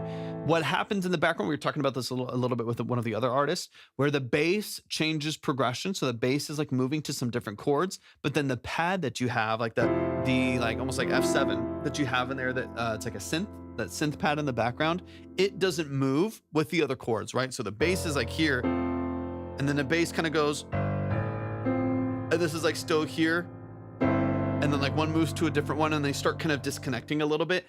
In this format, I would move those together. So when the bass is like moving to like an F to an A minor or something like that, I would match that with the synth. So the synth up here would move then to A minor,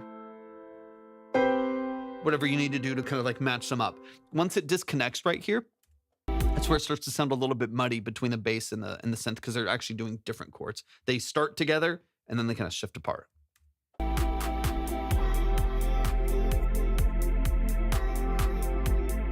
See how the bass moved, but the synth didn't right there? That's what I'm listening for.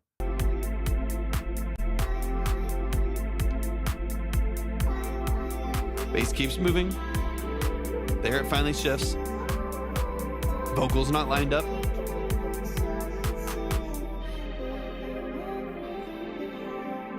So that's what I want you to I think that, again, this is a short clip here, so we can kind of hone in on that, right?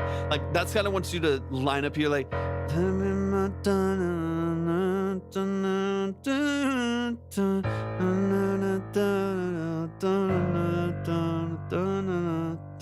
and like have a consistent melody here and a consistent rhythm structure for the bass.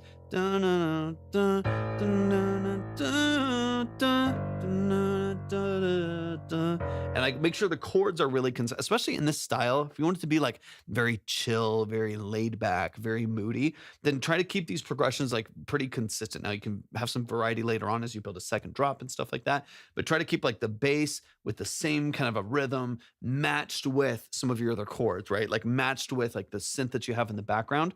Right now, the synth starts moving around a little bit. The bass starts doing a different progression, and then they disconnect, and that's where it starts to get a bit muddy. Keep those lined up. So this hand is doing the same thing as down here, right? And they're following each other and they're moving together. That will give you a solid foundation to do some other stuff, right? So just, especially if you're earlier in production, like if the bass is here and it's doing this progression here, and then the synth is here, and they're following together, and they're really consistent, that allows you to do other lead melodies and like add another like pluck synth, especially if you're getting electronic music, we need more synths. Add a nice little pluck synth at the top that does something different. You know, you can start to do this.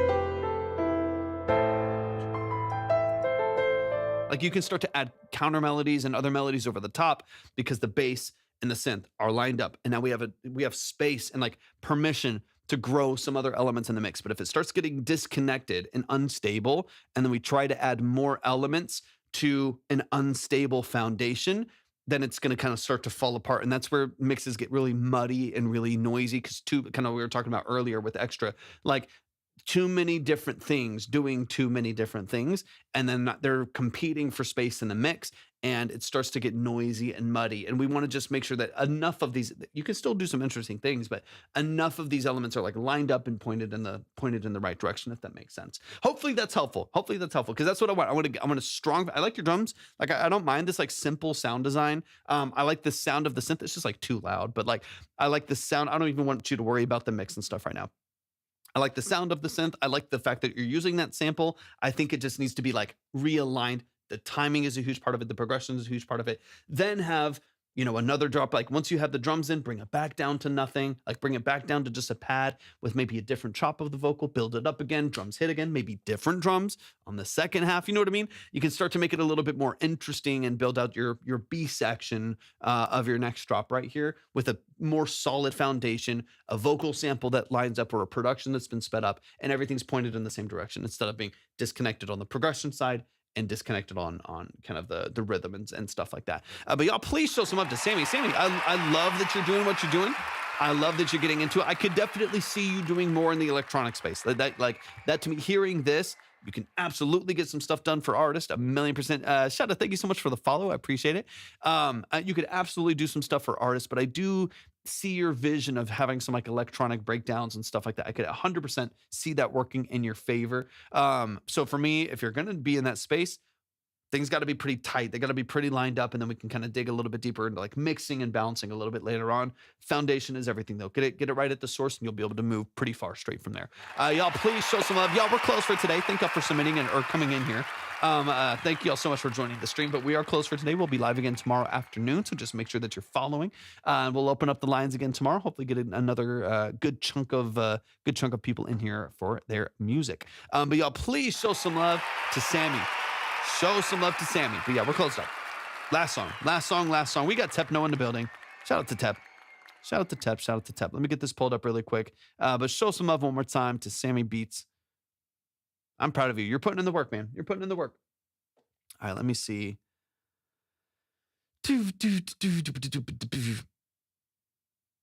Appreciate you so much, man. Gumbo's in the building. What's up, Gumbo? Thank you for the heartbeat, man, and thank you for the Go Popular, brother. Hope you're doing amazing. It's good to see the family here. It's been a minute.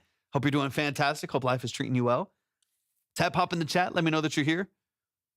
I'm looking for there's Tap. I'm looking for the email. Looking for the email. Did you send an email? I'm looking for it. Oh, it might be in spam. Give me a sec. It is in spam. It is in spam. Why is Google doing that? Sending it to spam. There it is. Beautiful. Boom. All right. We've got Tepno, the greatest chill artist, because he used Hotmail. He's old school. Tepno has 546 million Spotify plays. So this man does not mess around. He knows what he's doing. He's a talented producer and artist. I'm excited to get into it. This is Get the F Out of My Life. This is a demo. Tep, let me know what I can do, man. Let me know if you just want me to play through. Let me know if there's something you want me to focus on. But let's get into it. This is it's a Tom Petty type song, 90s vibe. Ooh, let's go. This is Tepno. I got the retransfer. Give me a second. Let me get it downloaded. One moment. Get the F Out of My Life. Let's run it. Absolutely, yeah, but we're closed for today, so definitely make sure that y'all are following. Make sure that you're all following, and we'll be open again tomorrow afternoon. This is our last song of the night.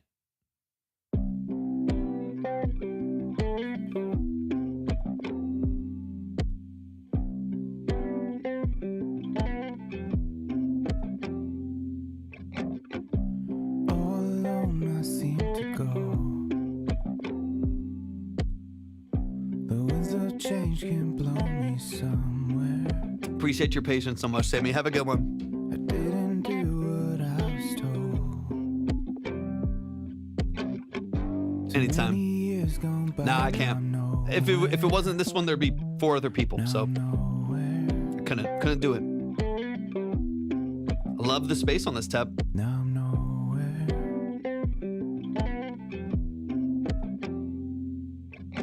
I'm sick of being criticized all the time for being alive. I'm sick of shitty people always trying to dim my light. This could even have you could go a different direction with this, more kind of in the McGee, Dijon kind of vibe as well. Chorus up the guitar with like a low octave, some tight reverb. It's a cool feel. Peace in my prime. Lots of So potential. get the fuck out of my life.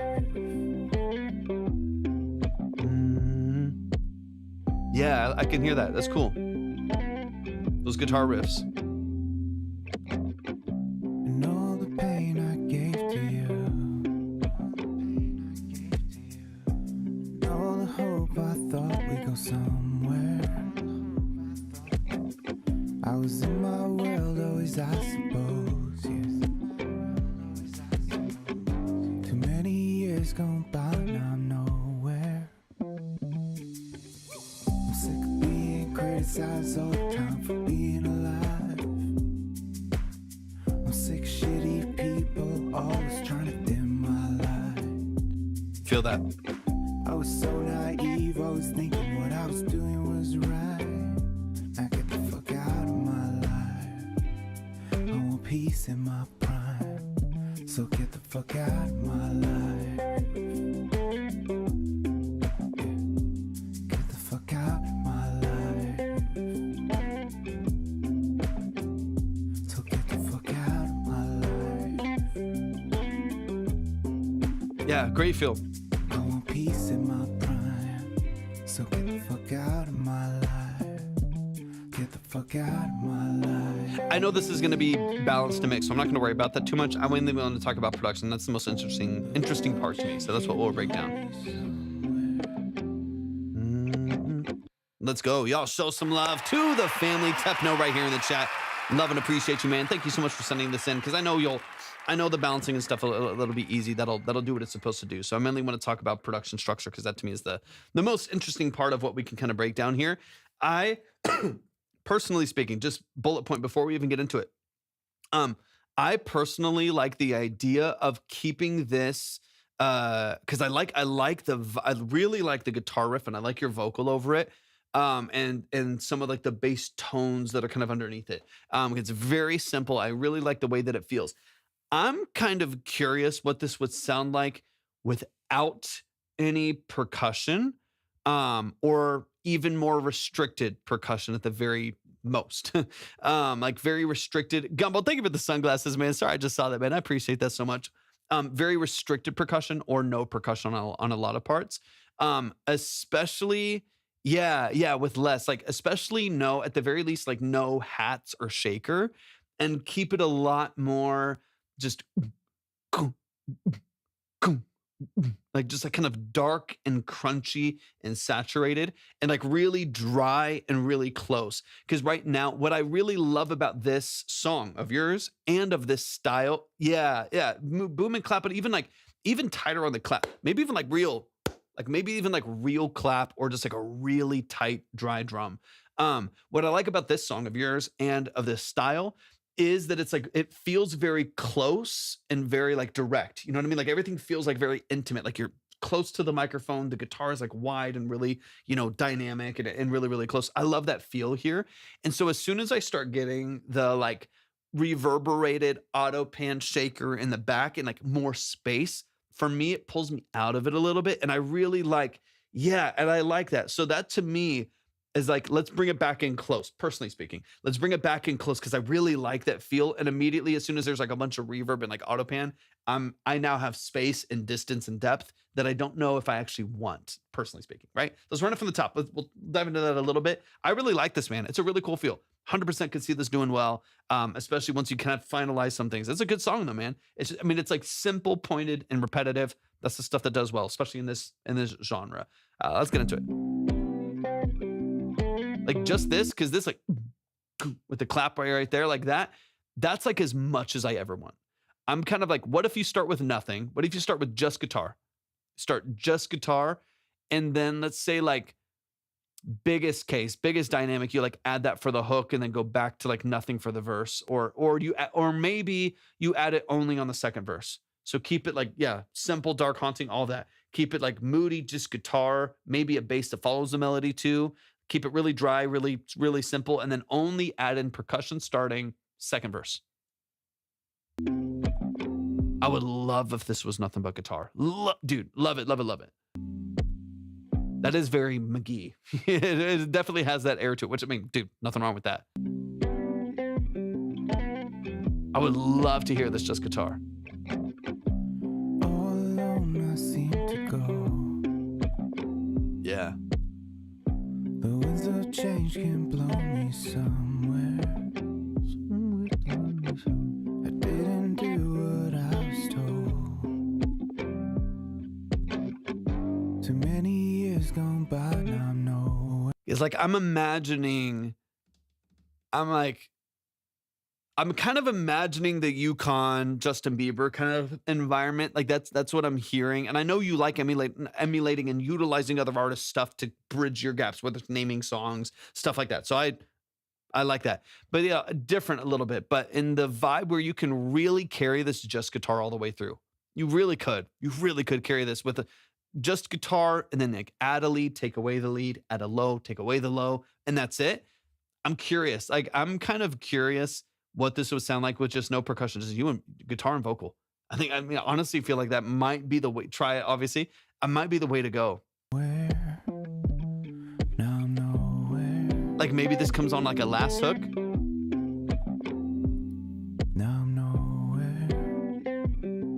I don't think you necessarily need to retrack. There's a part later on I'll listen for. I don't know if you really need to retrack much on the vocals as much as just like tighten up, just like later mix polish. Like it could use a little bit of control, right? A little bit of like dynamic control, make it feel a little bit more like, again, everything's very direct and very dry. So, there's probably a couple parts where we can polish, like give it a little bit of shine, a little bit of shimmer, but I don't think you need to do too much. I like that this is a little bit more raw, again, based on the style. So I don't think you need to do too much. In fact, like even some of those nuances and flaws, I kind of appreciate about the performance. So if you come across a part, you're like, that wasn't my intention. Like, even if I think it sounds good, you're like, that's not my intention. That's not what I was trying to squeeze out of that vocal. Then retrack it and make sure that it matches what your vision is. But there, most of this, I really like how like simple and open and organic it is.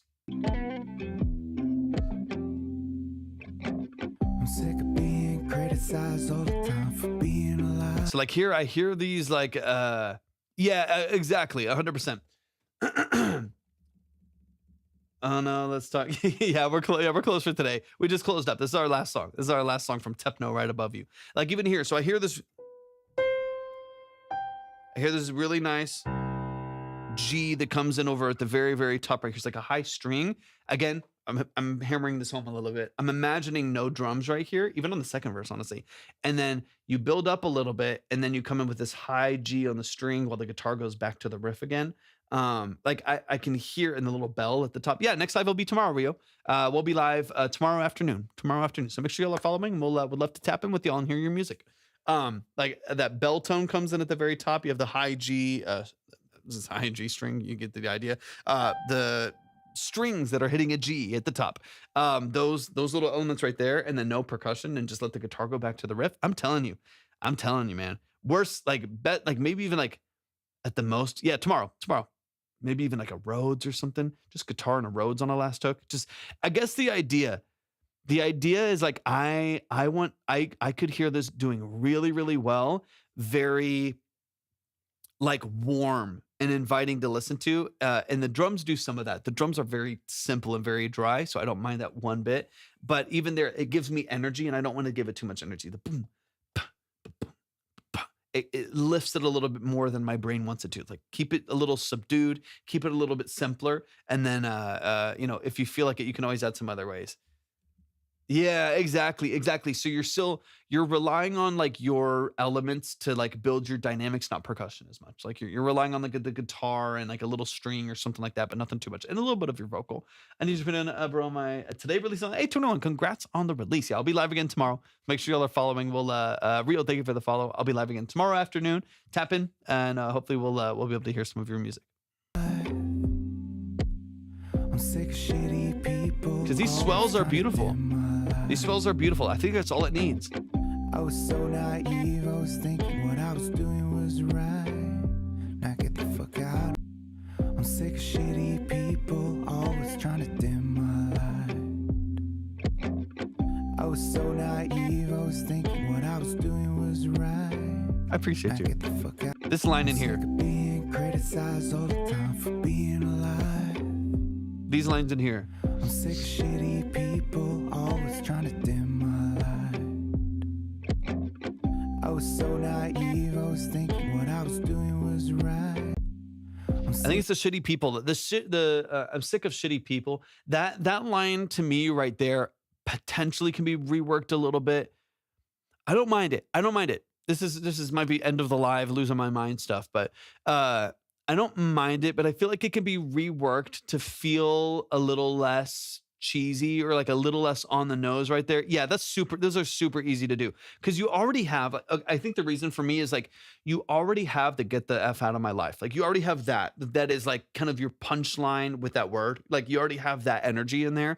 I don't know if it needs more slicey words like that. Does that make sense? Like, I don't know if it needs more shitty people, all of the stuff. I don't know if it needs that. I think if you kind of compartmentalize that for the hook and then get the fuck out of my life, if you keep it there, it means a little bit more than if you have more of that in the verses. So I think if you can rework that maybe cleaner for the verse, it'll give you a little bit more to be desired for the hook. You have the like release of singing that hook. You know what I mean? Of it actually being what you want to say. You finally get to where you want to say and where you want to be. So yeah, maybe rework that line right there to something like a little just, simpler and poetic that, feeds in there. That's easy to do.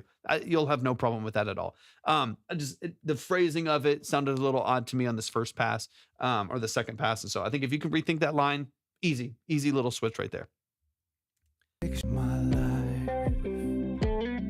Love this guitar, man.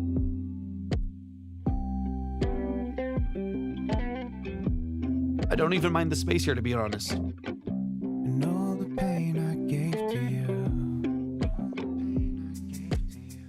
And And then on these background vocals here, I would have more, think When the Party's Over, Billie Eilish, like call me back. You know what I mean? Like those like heavy stacked vocals in the background, super formant shifted, saturated, probably tuned better.